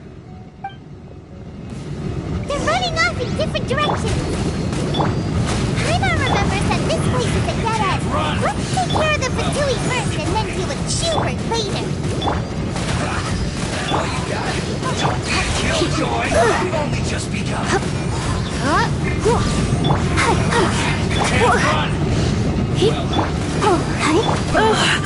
Looks like I went too far. Let's not waste time. Crumble apart! Drop!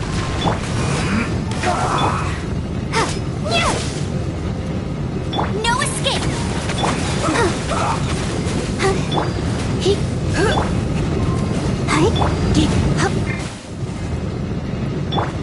Almost. Get him!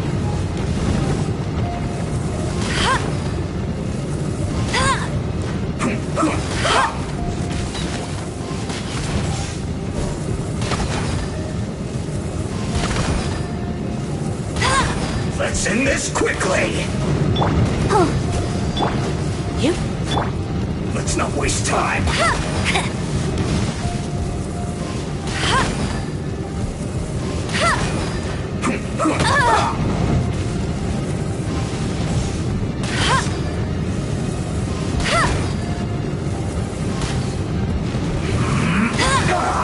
Go, bear it, buddy!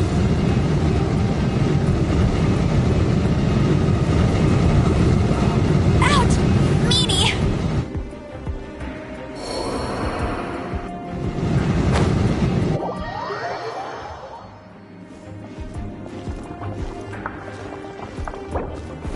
Let's not waste time.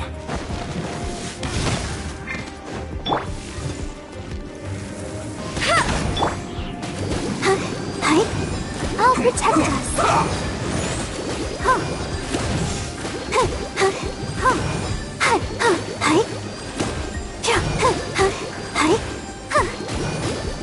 Let's end this quickly.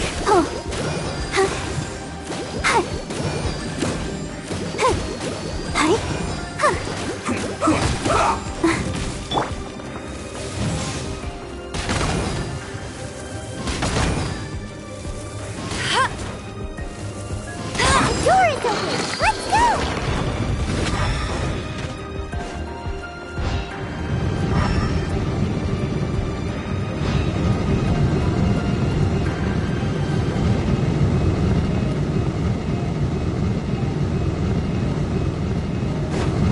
Bet you can't keep up with me. Let's dance.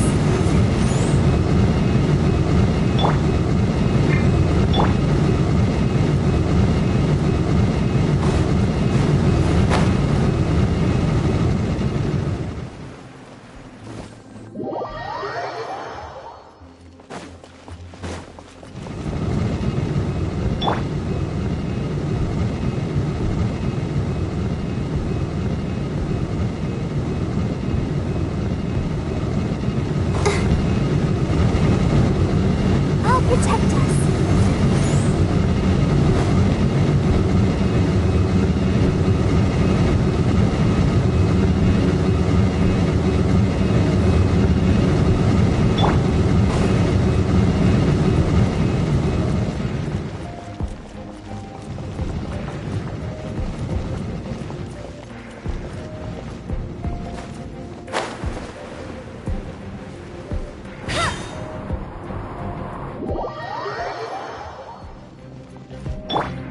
dance!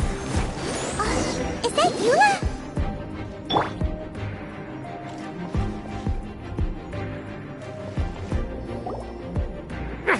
Don't touch me! Get out of my way! I'll leave on my own! It seems we finally caught up with you. This place is crawling with Fatui. Oh, it's you. It seems your investigation went well. Aha! I see now. So you're the one that taught them our etiquette. And I thought you despised such pleasantries.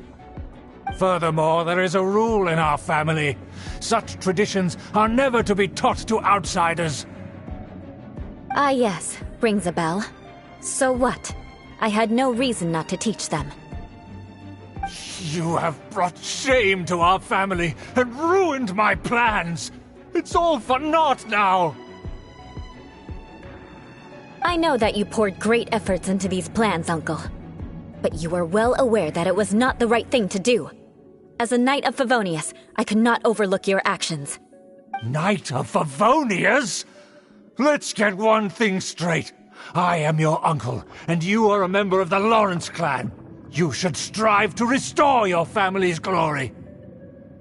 You still have a chance. Defeat every Knight of Favonius here, and leave with me. Then I shall plead with the family to spare you and give you a new beginning. So just to be clear, you want a Knight of Favonius to attack the Knights of Favonius? I shall say this one last time. You are not a Knight of Favonius. You are a descendant of the Lawrence clan. The blood of the Lawrence clan flows in your veins. You must comply with the will of the family. Since when have I ever complied with the will of the family? Why, you unruly maid! If anyone should be angry, it should be me. As a member of the Lawrence clan, you knowingly plotted against the city of Mondstadt and threatened its safety. Had you ever stopped to consider the trouble it would bring to so many people? Had you considered how many enemies you would make trying to keep the plans under wraps?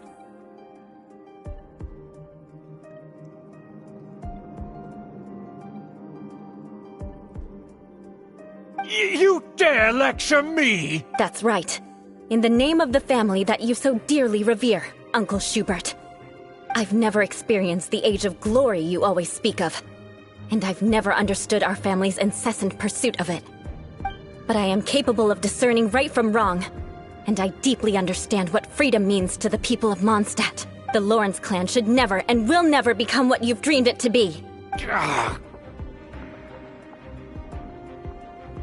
Oh, the disgrace of it all! How could such a rebellious monster emerge from our own family? Things are starting to get pretty hysterical here. Politeness and elegance seem to have gone out the window. Oh, the disgrace of it all! How could such a rebellious monster emerge from our own family? That's enough fuss for today. You two, take him away. The honorary knight and I have other matters to attend to. Given that you've already taken action, I assume you've come across some conclusive evidence?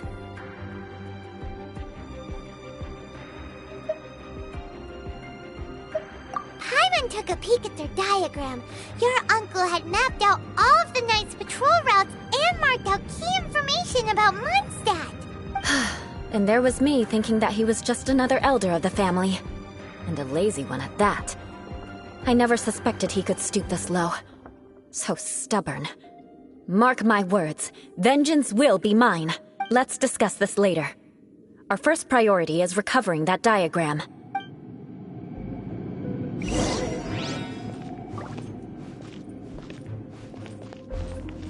I condemn you! Tch!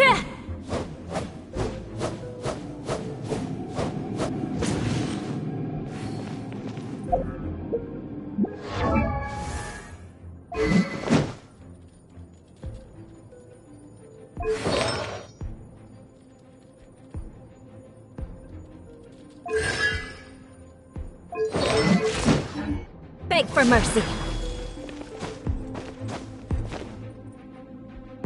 Crush!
Time to scout.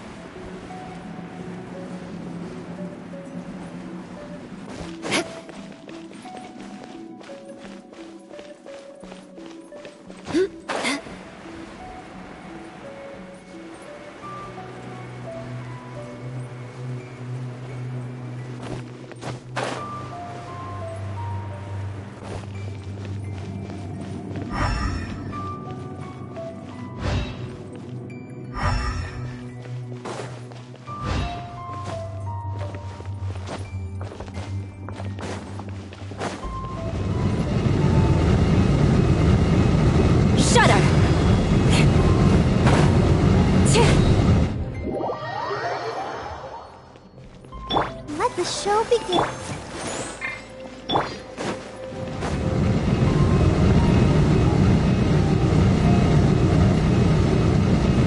Beg for mercy. More speed. Crush!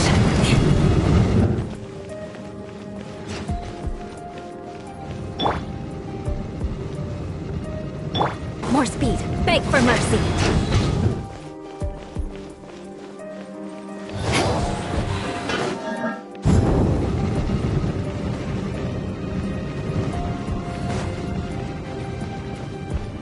They're here! Stop them!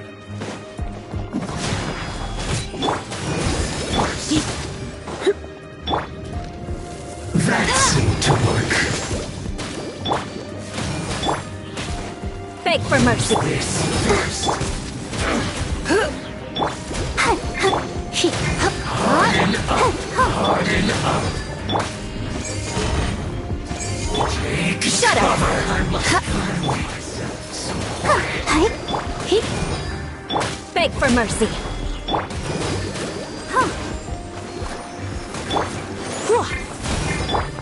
Eye for an eye. Counterattack! The promise of death.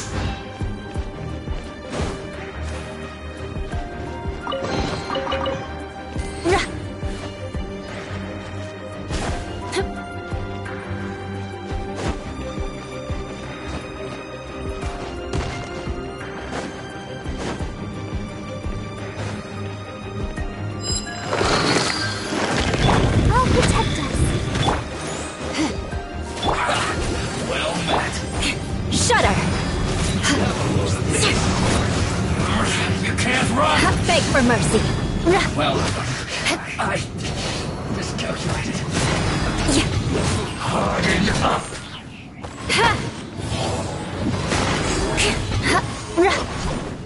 I must collect myself.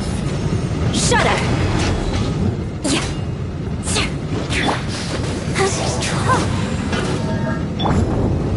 Crush.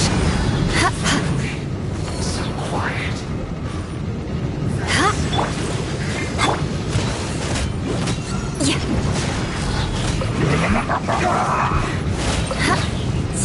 No slack! I will end. Blood of frost.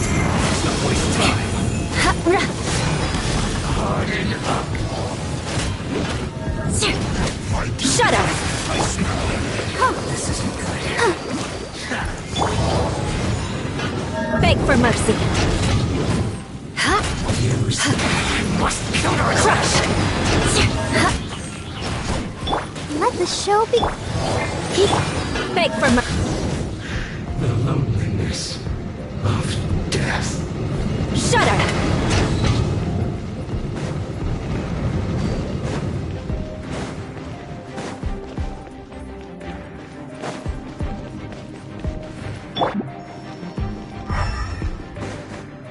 Go, Barbara, go!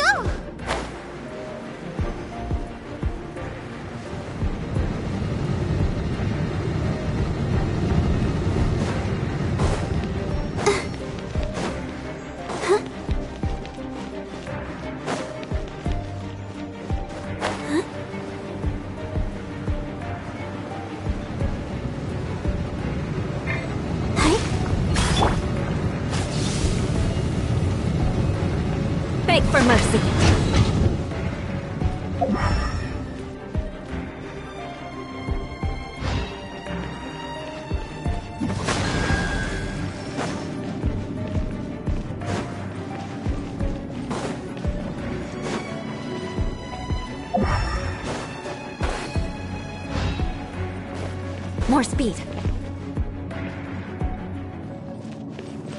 Crush!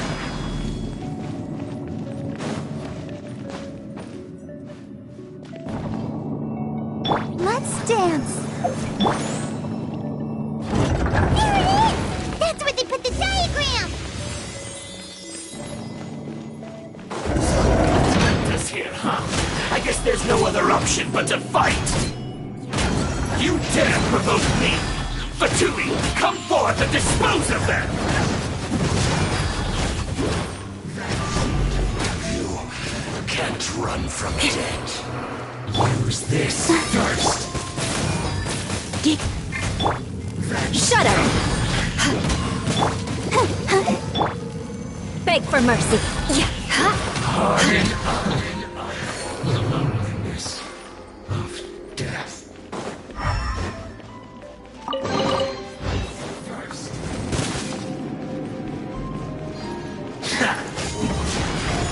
I'll protect us. Shut her! I must counterattack. Beg for mercy. Finally.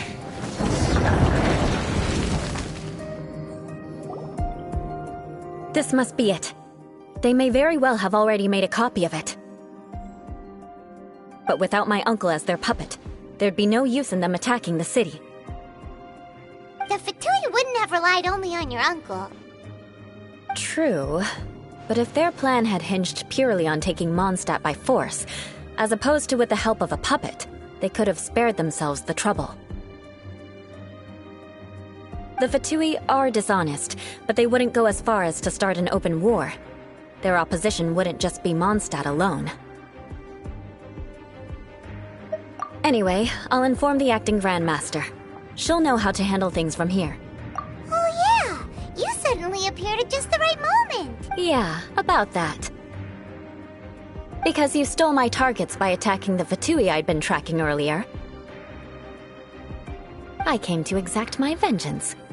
You tried to do my job for me, and I'm here to return the favor. Finally! After all this time, Paimon understands what you're saying! In reality, you sensed that something might happen to us during our investigation. You were worried about us and your uncle, so you brought a team to take a look. My purpose was vengeance. Don't twist the story. You don't look too bright, but it turns out you have a knack for scheming.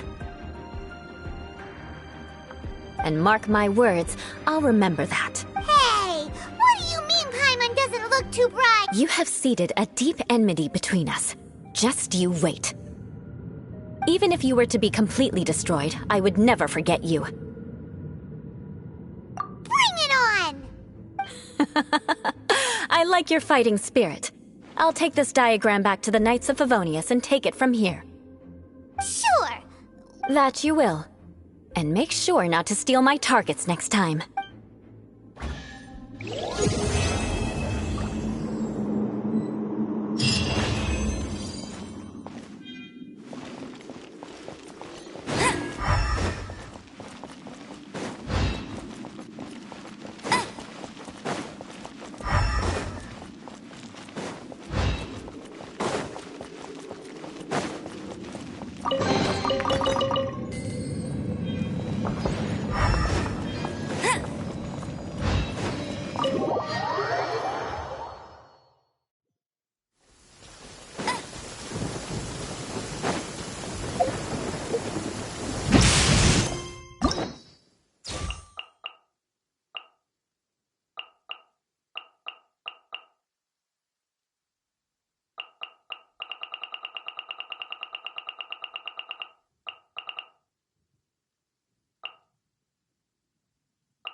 Bet you can't keep up with me!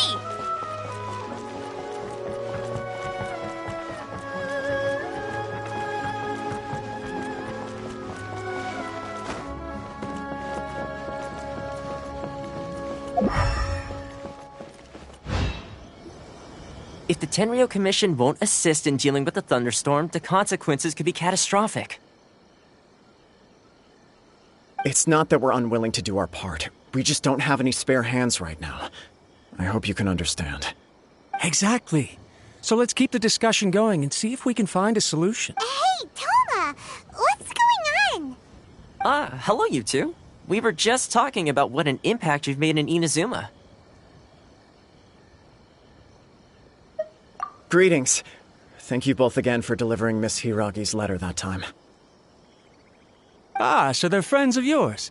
I'm Master Kamaji's servant. Call me Ippe. Well, the Tri-Commission's work used to consist of gathering information for the Shogun and carrying out any duties she assigned. But recently, she announced that she wishes to spend some time in solitude and self-reflection. Since she is refusing to receive any visitors, there is no one to tell us what to do. We all understand if the Shogun needs some quiet time to gather her thoughts. The only problem is, in the meantime, the thunderstorm out at sea has been getting wilder.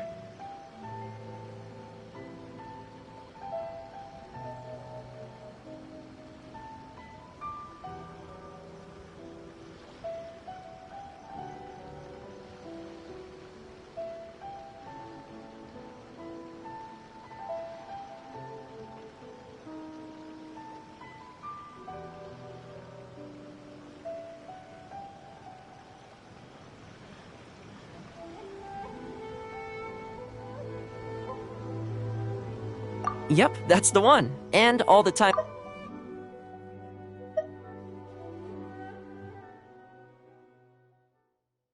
Yep, that's the one. And all the time it's been there, the storm has never changed in shape or size. But now... What? So her will's changed and she wants to destroy Inazuma now? Or is this her way of trying to get revenge on us? Oh yeah, you're right. If she really wanted to get revenge on us, she could just strike us with lightning right here! Which would also be pretty scary. I don't think you need to worry about that. The reason we're concerned is that we've never known the Almighty Shogun's will to falter before. Considering Liyue's god left not too long ago, it's hard not to take it as a bad sign. A lot of people now believe that the thunderstorm is getting wilder because the Almighty Shogun is having health problems. The fact that she won't see anyone right now makes us concerned that things are only going to get worse. Right. So, before rumors start spreading, Miss Kamisato got me to come here and discuss countermeasures with the Tenryou Commission. We need to make sure we're prepared to deal with the chaos if and when it arrives. Unfortunately, the reality is that the Tenryou Commission is facing huge internal instability at the moment. The Kujo clan has lost control over the other clans. Huh? Why is that? The Kujo clan is still awaiting the Shogun's trial for colluding with the Fatui and nearly destroying the whole of Inazuma.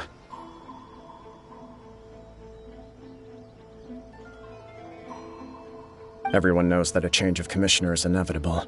It's just a matter of time before the Almighty Shogun hands down her decree.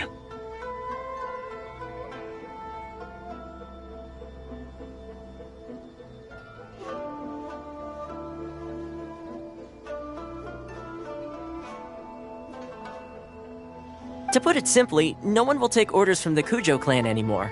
But there's still work that has to be done. If Mr. Takayuki was in better health, there might be a way through. But now? My lack of ability is to blame. I failed to uncover the truth in time, and I failed to stop my father. And now, as acting head of the clan, I'm failing to quell the unrest.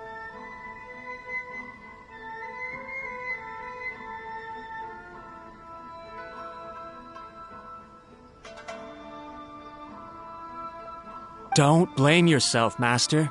You have to at least keep your chin up until your older brother returns. The Kujo clan can't cope with any more instability in its current state. Yes, you're right. Masahito has enough on his plate at the moment. Mustn't cause any more issues for him.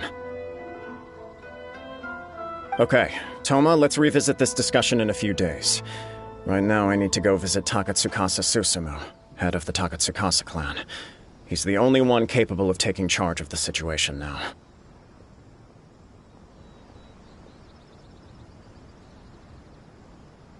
I suppose. Well, okay, no problem. A speedy resolution to the Tenryou Commission's internal issues is in our best interest as well. I'll come with you, Master. No need.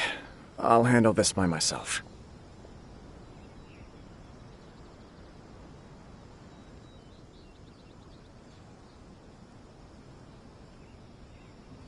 Oh, okay.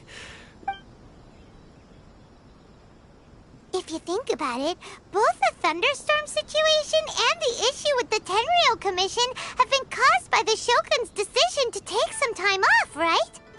If things carry on like this, people will start to panic.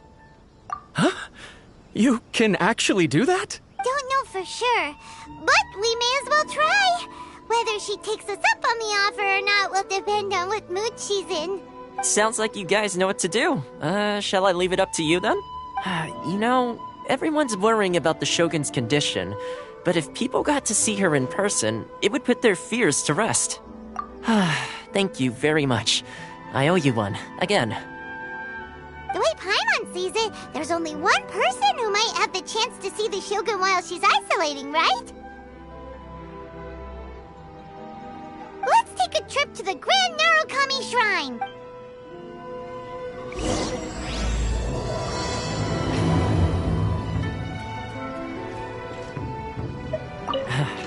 Your master shouldn't blame himself so much.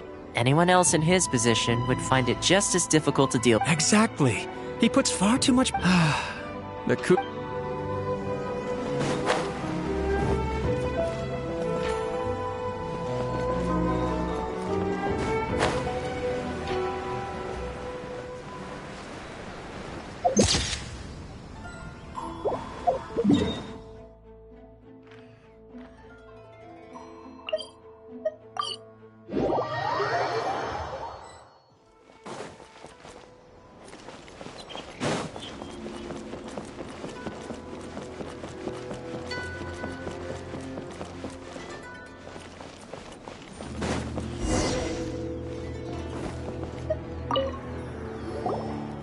wasn't expecting to receive VIP shrine visitors during downtime. So I suppose you're here just to visit me?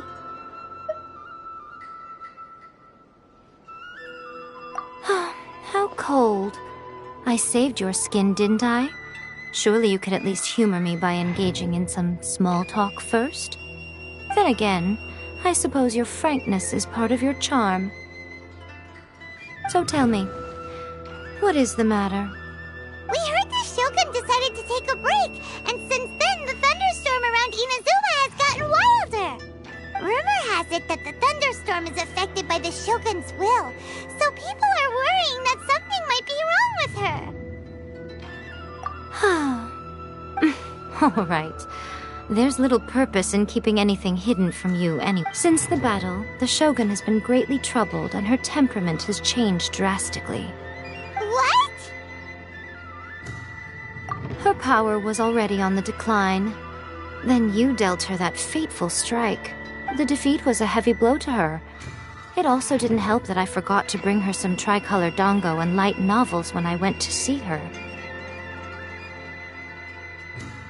Oh, the poor thing. Without desserts and books to console herself with, she was so angry she quite simply lost it. Crying and ranting and raving. Oh, I could hardly bear to see her that way. You expect us to believe that a god would throw a temper tantrum over something like that? Before you get too indignant, consider the fact that your concerns sound every bit as nonsensical to me as that blatant lie did to you. A seeks eternity. To her, mortal lives come and go in the blink of an eye. Of what consequence to her are mortal concerns for her well-being? You're saying she's fine, right? I don't know the details. She said she wanted to rest, and I have nothing pressing that requires her attention. So there is no reason to disturb her. I have heard about the thunderstorm, though. As to the cause, it is not inconceivable that, as you suggest, her will has wavered somewhat. I am the only one in all of Inazuma who can visit her while she is resting. But tell me, why should this concern me? Why should I do this for you, when I already have everything one could ever want, and have seen everything one could ever wish to see?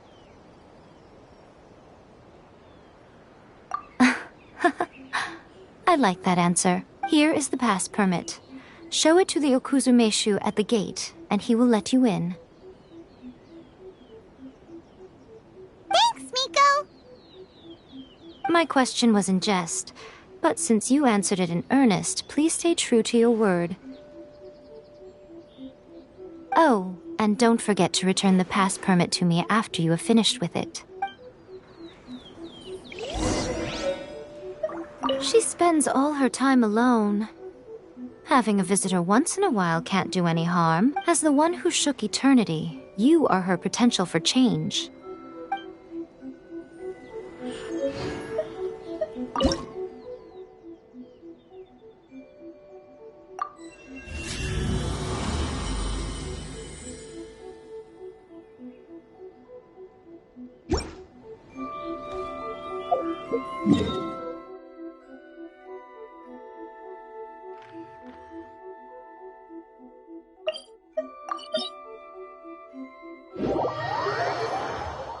The Almighty Shogun has requested solitude. No visitors allowed. Oh, we've got a pass permit from Miko.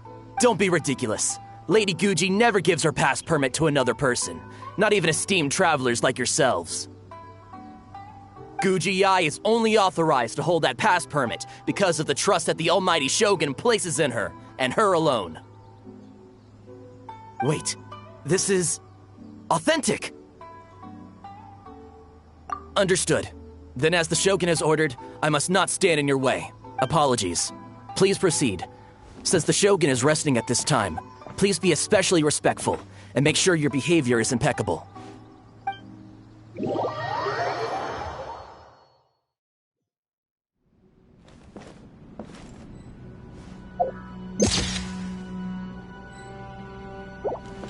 Look how she's pacing back and forth.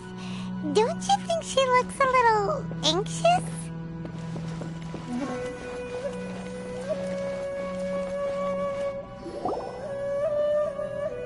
How did you get in?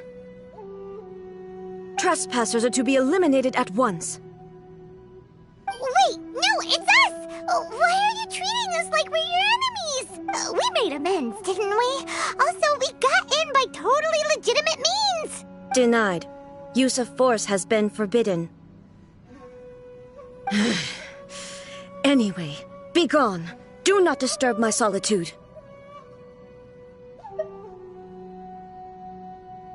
That is of no concern. This is my recuperation state. What do you make of this? She's acting strange, huh? This body has no need of rest, but I am an assistant to the one within. If she wishes to rest, I must follow her will. Paimon gets it, so this is all A's doing. But why? Surely you going about your business doesn't interfere with the plane of Euthymia. She's got plenty of space in there. Seems like it would be the perfect place for rest and relaxation. I do as she wishes. I can say no more than this. I cannot. In my current state, even if I went out, I could do nothing. I am currently unwilling to deal with any business. I am also incapable of it. What do you mean by that? It has been forbidden. Please refrain from making me talk any further. What should we do? It feels like this conversation is going nowhere. Oh, it's you two. It's been a while. The Shogun can't do much at the moment. Come straight in and see me.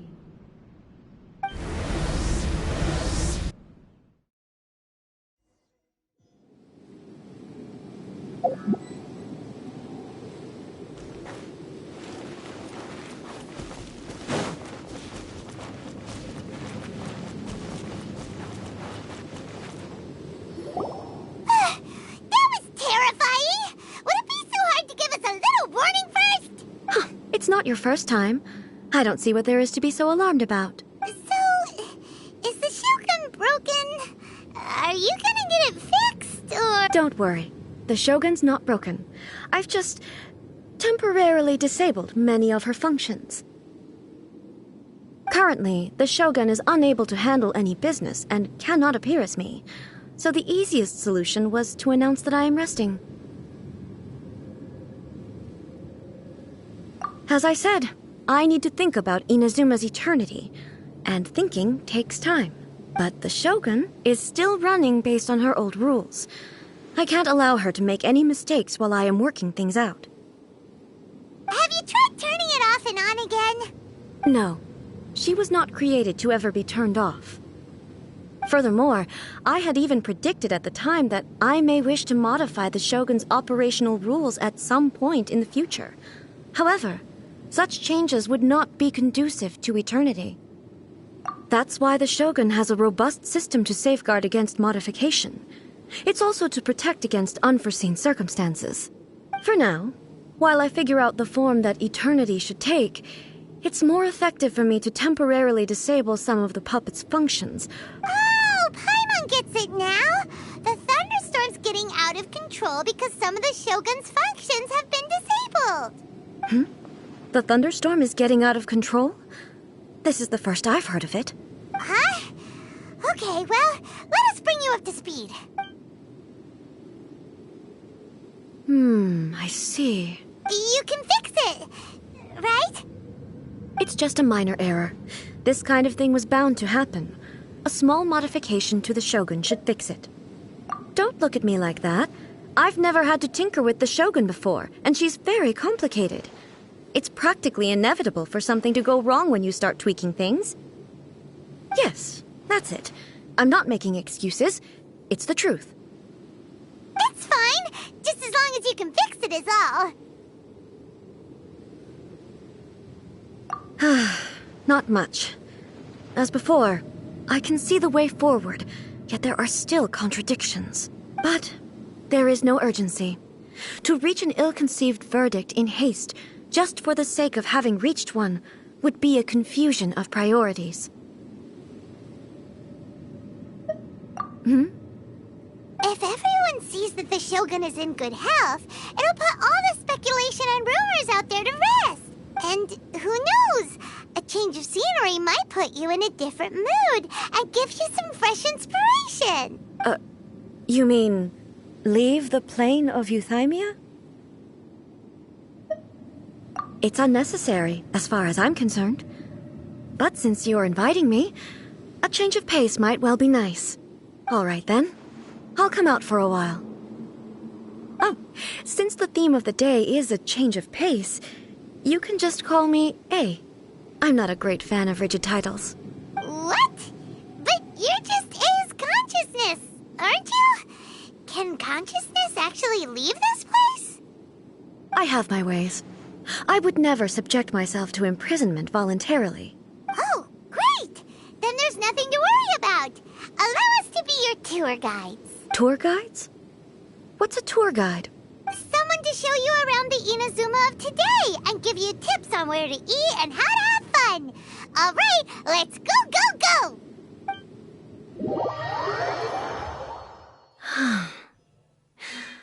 There's a familiarity to the scent in the air and the firmness beneath my feet.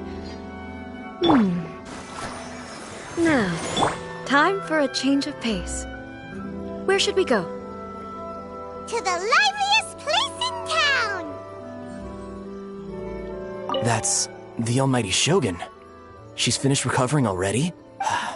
Well, it's good to see she's okay.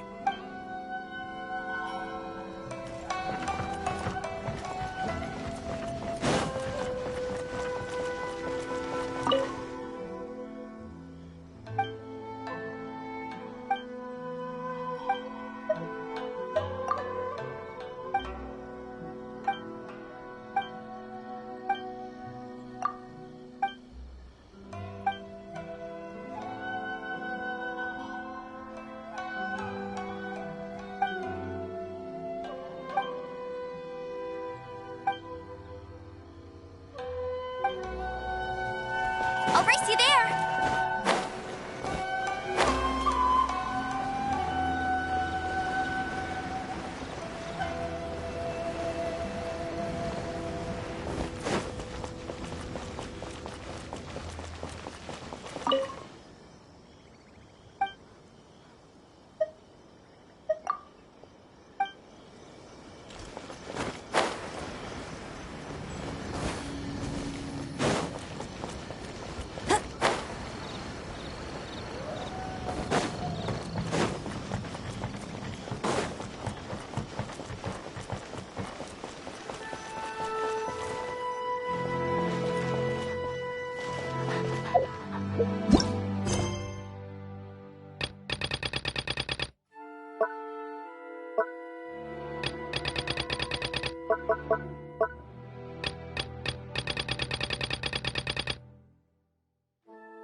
You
can find everything and anything seeking the light.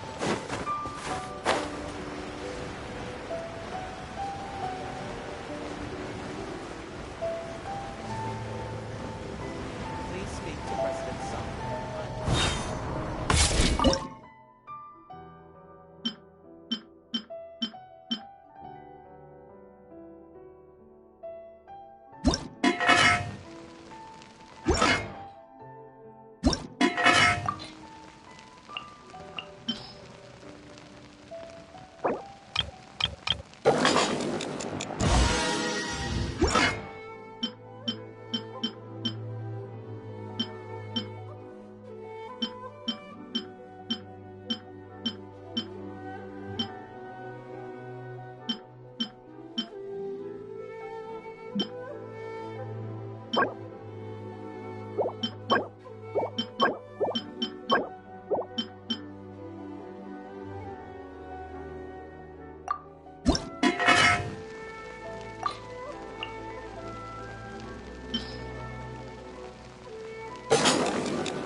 I'll race you there!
Bet you can't keep up with me!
I'll race you there!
Come and try some cooking.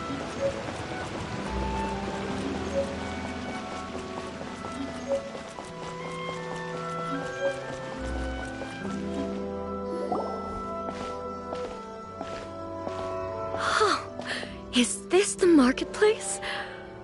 It's a far cry from how I remember it.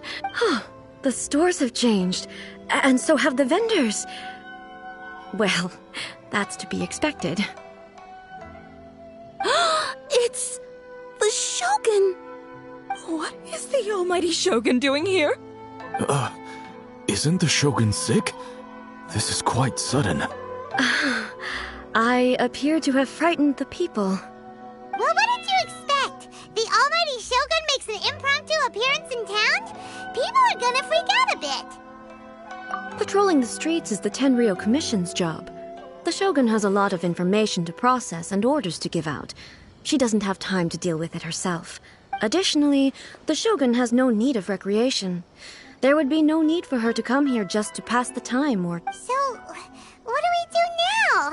Should we go away for a while and make a more low-profile return later? Why? It's not like I'm here to cause trouble. Let's just relax. It was more the ordinary people that Paimon was worried about. Never mind. This definitely seems like your style, eh? People still use Mora in commercial transactions, I assume. Yep, same as ever. Just as shiny and just as hypnotic. I've never seen the almighty Shogun so close up before. My mind's gone completely blank. I don't know what I should be doing.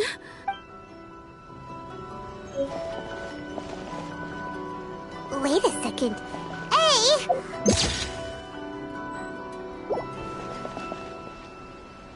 Gosh, it really is the Shogun. I thought I must be seeing things. I do hope I didn't say anything untoward. Of course I don't. There is no need for commerce in the plane of Euthymia. If I ever need something, I can simply have one of the commissions bring it to me. Wait, what do you mean, either? Anyway, people seem to be behaving in a very orderly fashion. I don't see the liveliness you spoke of anywhere. People aren't exactly gonna let their hair down in front of the almighty Shogun. That's the almighty Shogun. Where's my camera? I need to get a picture. Wait, but is it okay to take a photo without permission? Especially when it's the Shogun. No, I'd better not.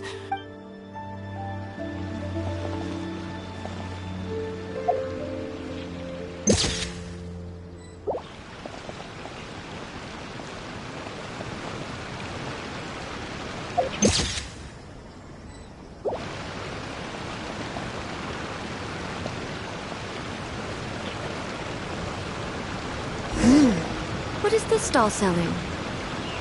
I don't believe I've ever seen this before.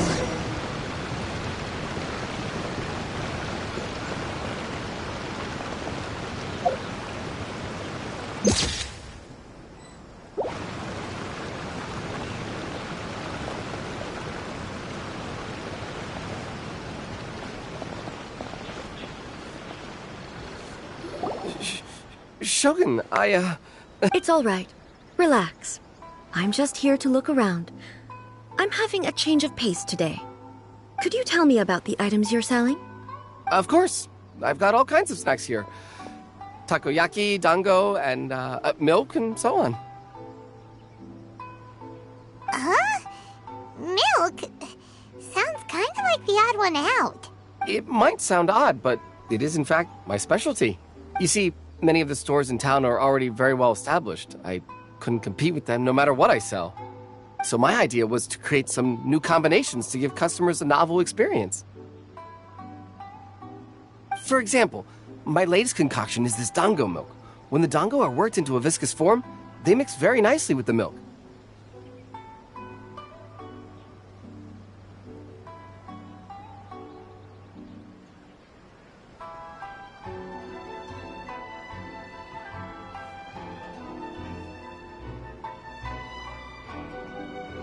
The focus is not just the taste, but also the unique texture.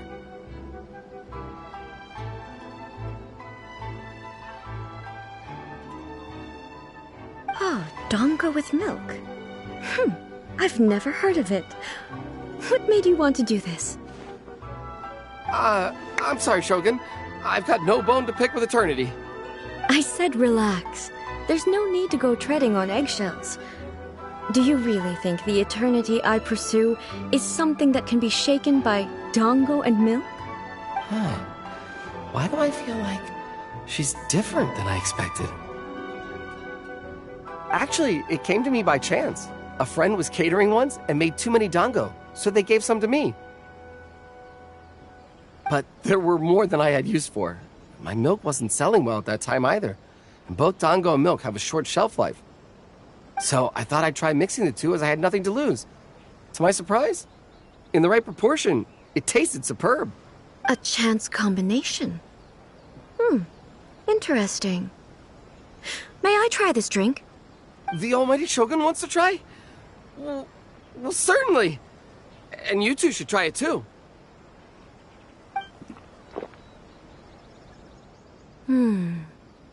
Nice. It's sweet.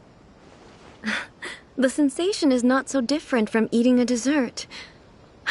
A unique beverage indeed. Yeah, it's definitely a drink, but it also feels like eating food. It's a little bit like porridge? But the resemblance is only superficial. Anyway, I like it. I'm very glad you approve. I imagine that an item as delicious as this dango milk must sell exceptionally well, no? Well, I won't lie to you. Sales are very average. Huh? So it's selling slowly? Why is that? Because most people aren't willing to give it a try. They think it's an unusual combination, even though everyone who's tried it before rates it highly. I'm not saying the Almighty Shogun has unusual tastes. Please, don't take it the wrong way. Ah, I see. Well, that can be fixed. I'll just have the Yashiro Commission order a few hundred cups and go door-to-door delivering them. No, Almighty Shogun, that's too much. Is it? I just want them to try it. It would be a shame for them to miss out on Dango milk.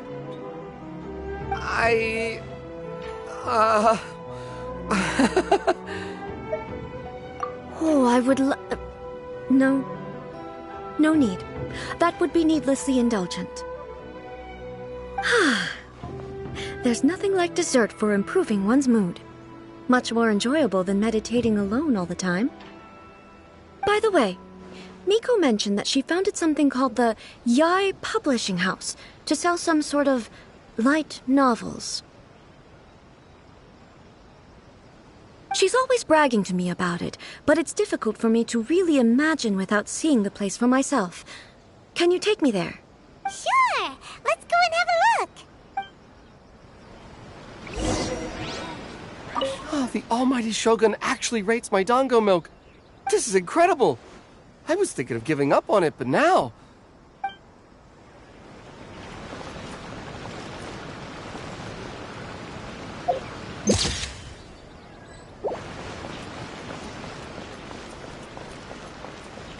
Ad Astra.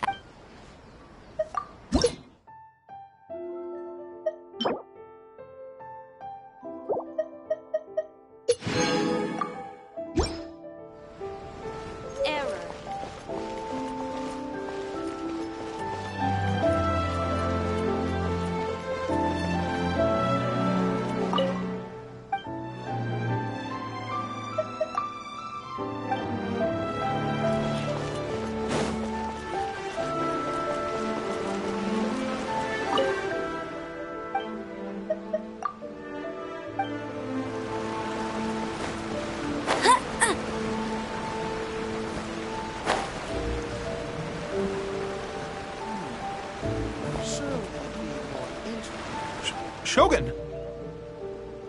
Almighty Shogun! What brings you to the Yai Publishing House? Do you have instructions for us? No, not at all. Don't be so nervous. I'm just here to look around. Apologies. I still don't quite understand. Are you here to look into the management? Or publishing regulations? Or fire safety measures?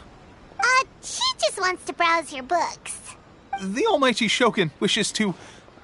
read light novels? Yes. Any recommendations? The Yai Publishing House's novels are mostly targeted at the general public, and the content is all kinds of strange. I'm not sure we have anything quite to the Almighty Shogun's taste. I'm just here to try something new. There's no fun in reading the same kind of thing over and over again. Relax. It's just words on a page, isn't it? What could I misunderstand, really?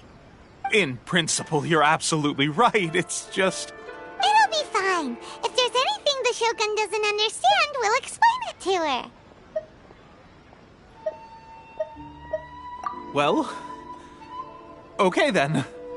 Please proceed to the bookshelf over there. It has all the latest bestsellers. There are some winning entries from the This Novel is Amazing competition. I've just finished compiling them into a saleable form. Don't take them too seriously. It's all just a bit of fun. Okay. Let's go then. Huh. How can this be? Did I underestimate the caliber of this material? I know every individual word in these books' titles, so why is it that they make no sense to me in these particular combinations? Take this one, for example. The good thing about being reincarnated as a hilichurl is that I only need to eat Sansetias to become stronger. It's so long. Is it true that hilichurls grow stronger from eating Sansetias? Well, surely it should be some sort of meat, at least. It's just a narrative narrative device. Narrative device. So it's made up? What's the point of that? Without being grounded in reality, how can the story be believable? Also, I'm fairly certain that Hilichurls can't write stories. So, does this author claim to be documenting Hilichurl life from an outside perspective, perhaps? Paimon's starting to understand Kuroda's reservations right about now.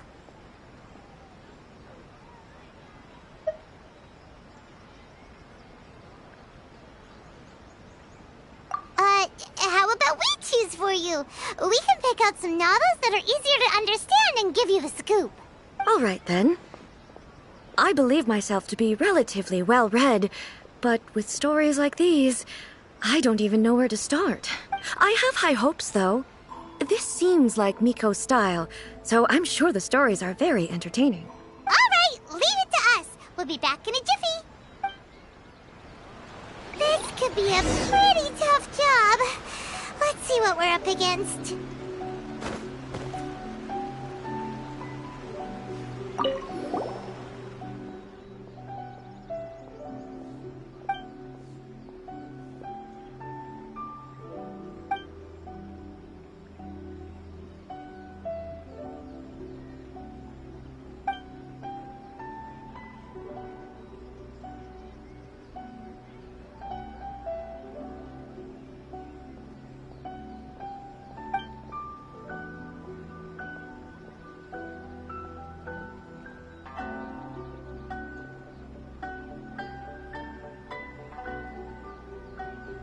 What a strange person.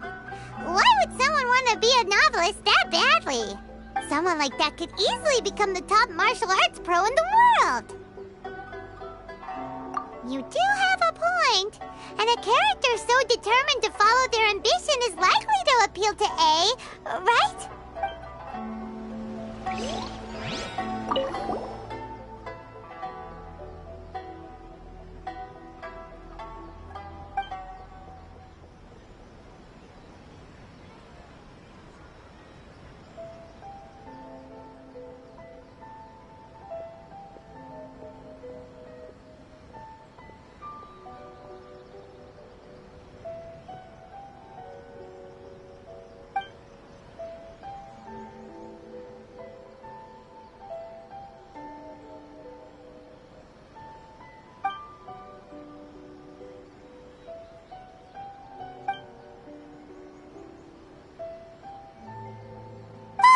The suspense is killing Paimon! Paimon only skimmed through, but Paimon can tell this girl has loved the main character with all her heart since childhood! Right! Yeah, it's just a novel. But please let the author have a heart, please! The plot is really gripping. But would A really understand this kind of mortal romance?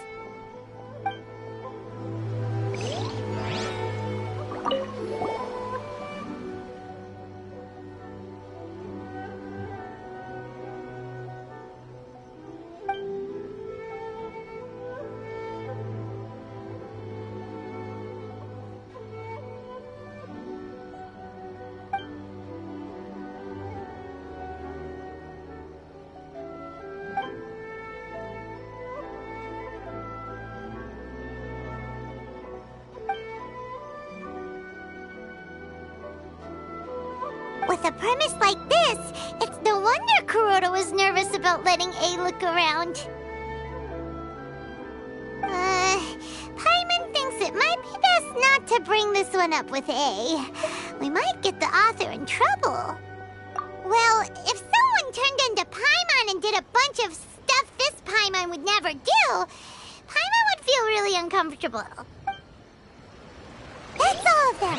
Let's try to explain them to A.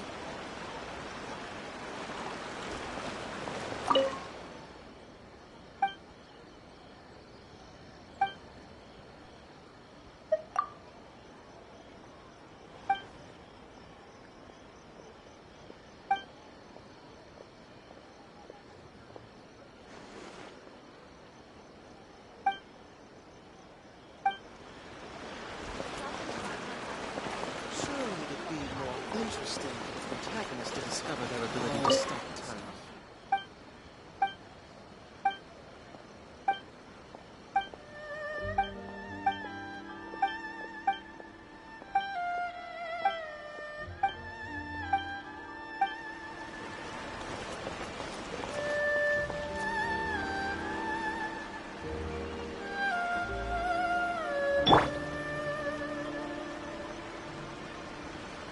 Everything is going smoothly, just as I planned. The looks on your faces tell me you found some good stories.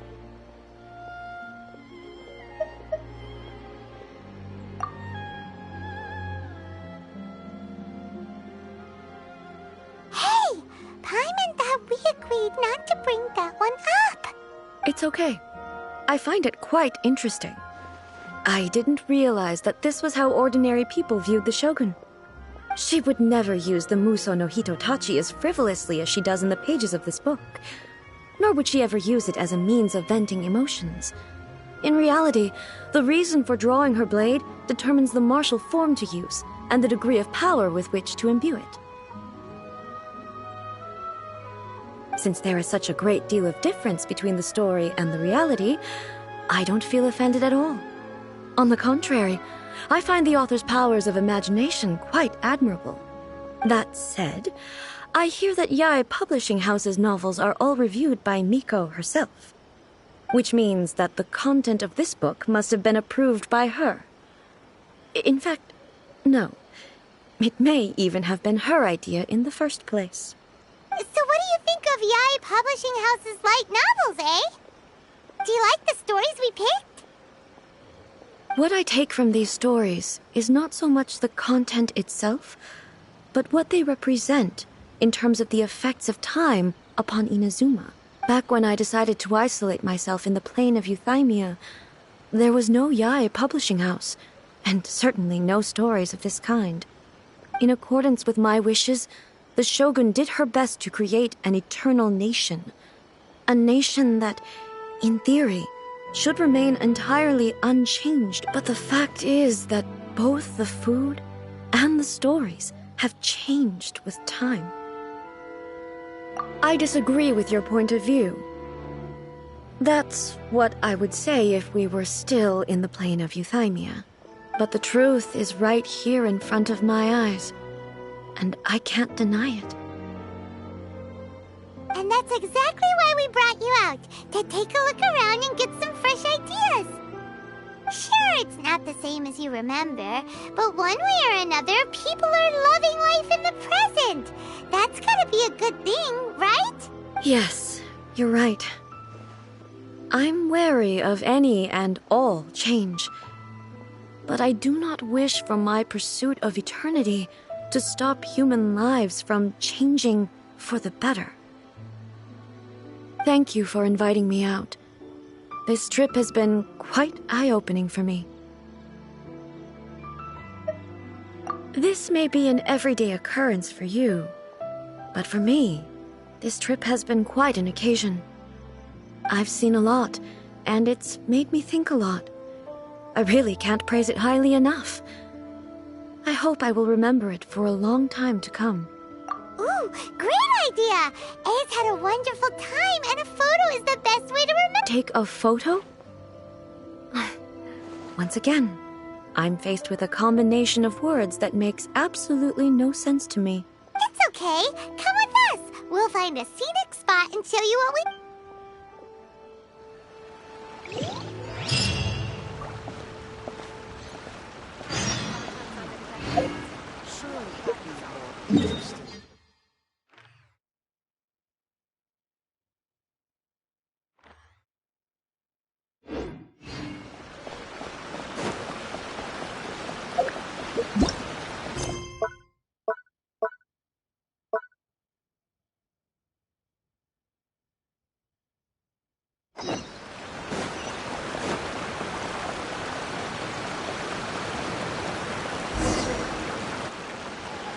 So, what are we supposed to be doing? We're taking a photo of you. Just leave the hard work to us. All you need to do is stand over there and strike a pose. Basically, a photo makes a visual record of you at this very moment in time, so it makes a great souvenir. Okay. So what exactly is striking a pose? Ah, I see. So in other words, I need to do some sort of visually agreeable action in front of you, right? The more I think about it, the more embarrassing it seems. How should I pose? Help me out here. It should look good, but not too over the top. This isn't coming naturally to me at all.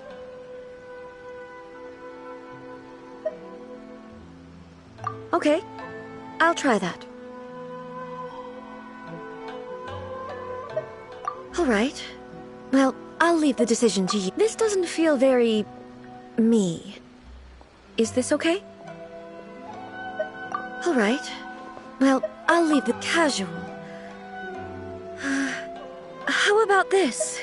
This feels quite natural. All right. Well, this doesn't feel very... me. Okay, let's get started. Let's pick a good angle to record this moment from.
It's a wrap! Take a look! Here's the photo we took of you. Wow. This is astonishing. Is it some kind of magic? It seems to be another copy of me. But she doesn't seem to be able to move or talk.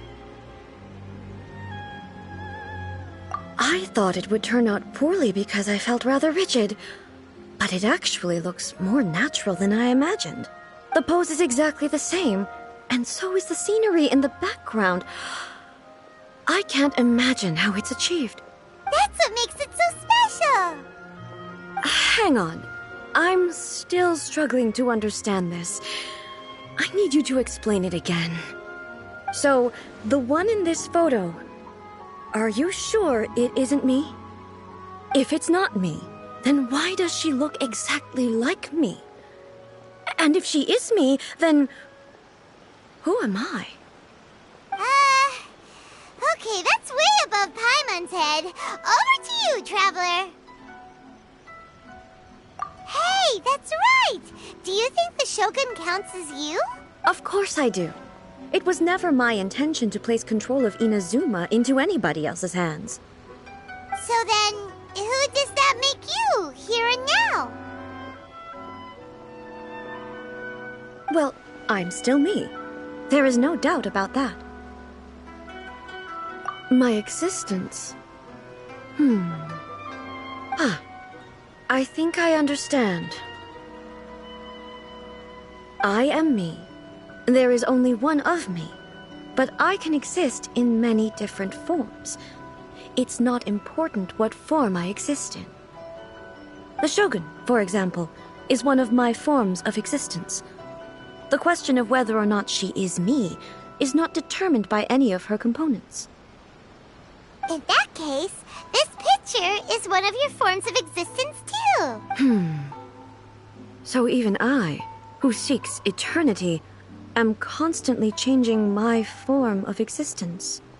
Then, how can I ask Inazuma and everyone who lives here to remain unchanging?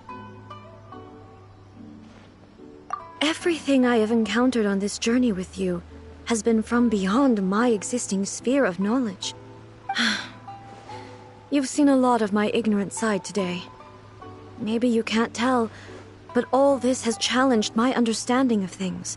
Based on what I have seen today, I am forced to accept that Inazuma is a completely different place from the one I remember. But it would be incorrect to conclude from this that the Inazuma of today is no longer Inazuma.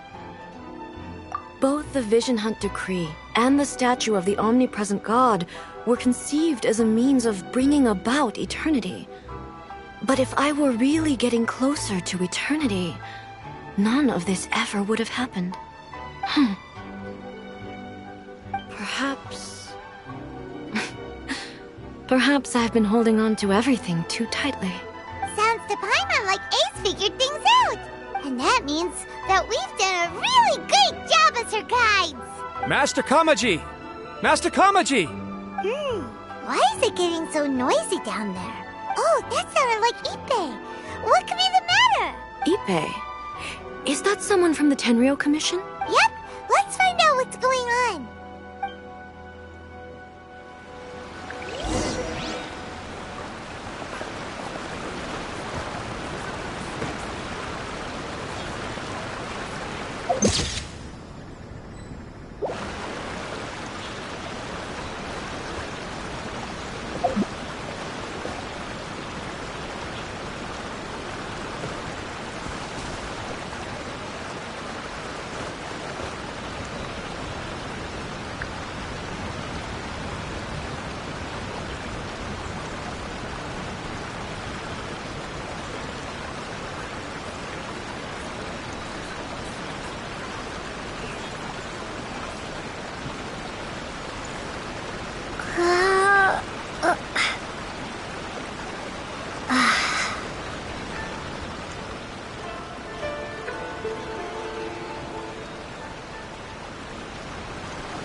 Ah, it's you.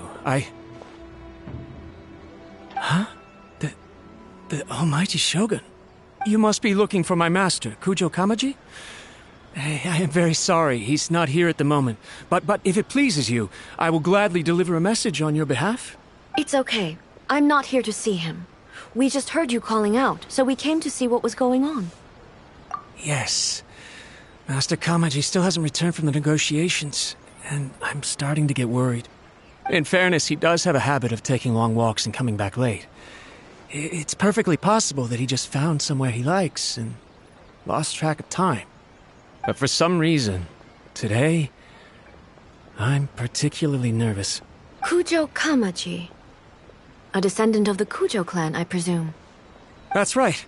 Apologies, since the head of the clan is in poor health at the moment, and Master Masahito is rarely home, Master Kamaji is currently serving as representative of the Kujo clan. I have heard that things are quite tumultuous with the Tenryou Commission at present. Does this have anything to do with Kujo Kamaji? Forgive us, Almighty Shogun. The Kujo clan has failed in its duty. The Kujo clan's reputation is damaged, and its power over the Tenryo Commission is in decline. Plus you have yet to issue a verdict on the Commission's future. So, Master Kamaji decided to enter negotiations with the Takatsukasa clan with a view of having them take over. Surely they would be discussing something like that at their headquarters, right?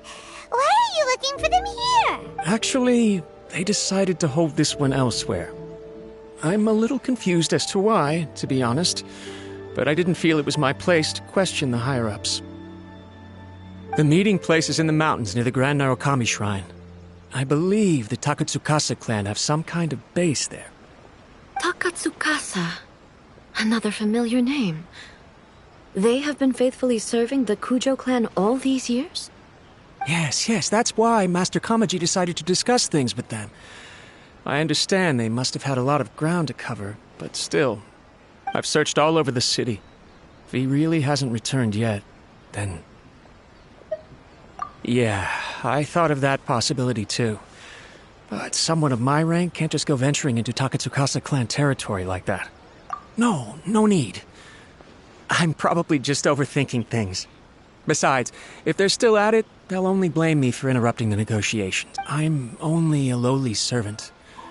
But Master Kamaji and I grew up together. It'd be terrible if anything ever happened to him. I'm not as smart as Master, so I can't really share his burdens. But the last thing I'd want would be for him to come to harm when I could have done something about it. What do you think, Almighty Shogun? Let's go see what's happening. With me present, they are unlikely to blame you, even if we do happen to interrupt the negotiations. Besides, this has only come about because I failed to make a timely decision. This issue started with me, and I shall be the one to finish it.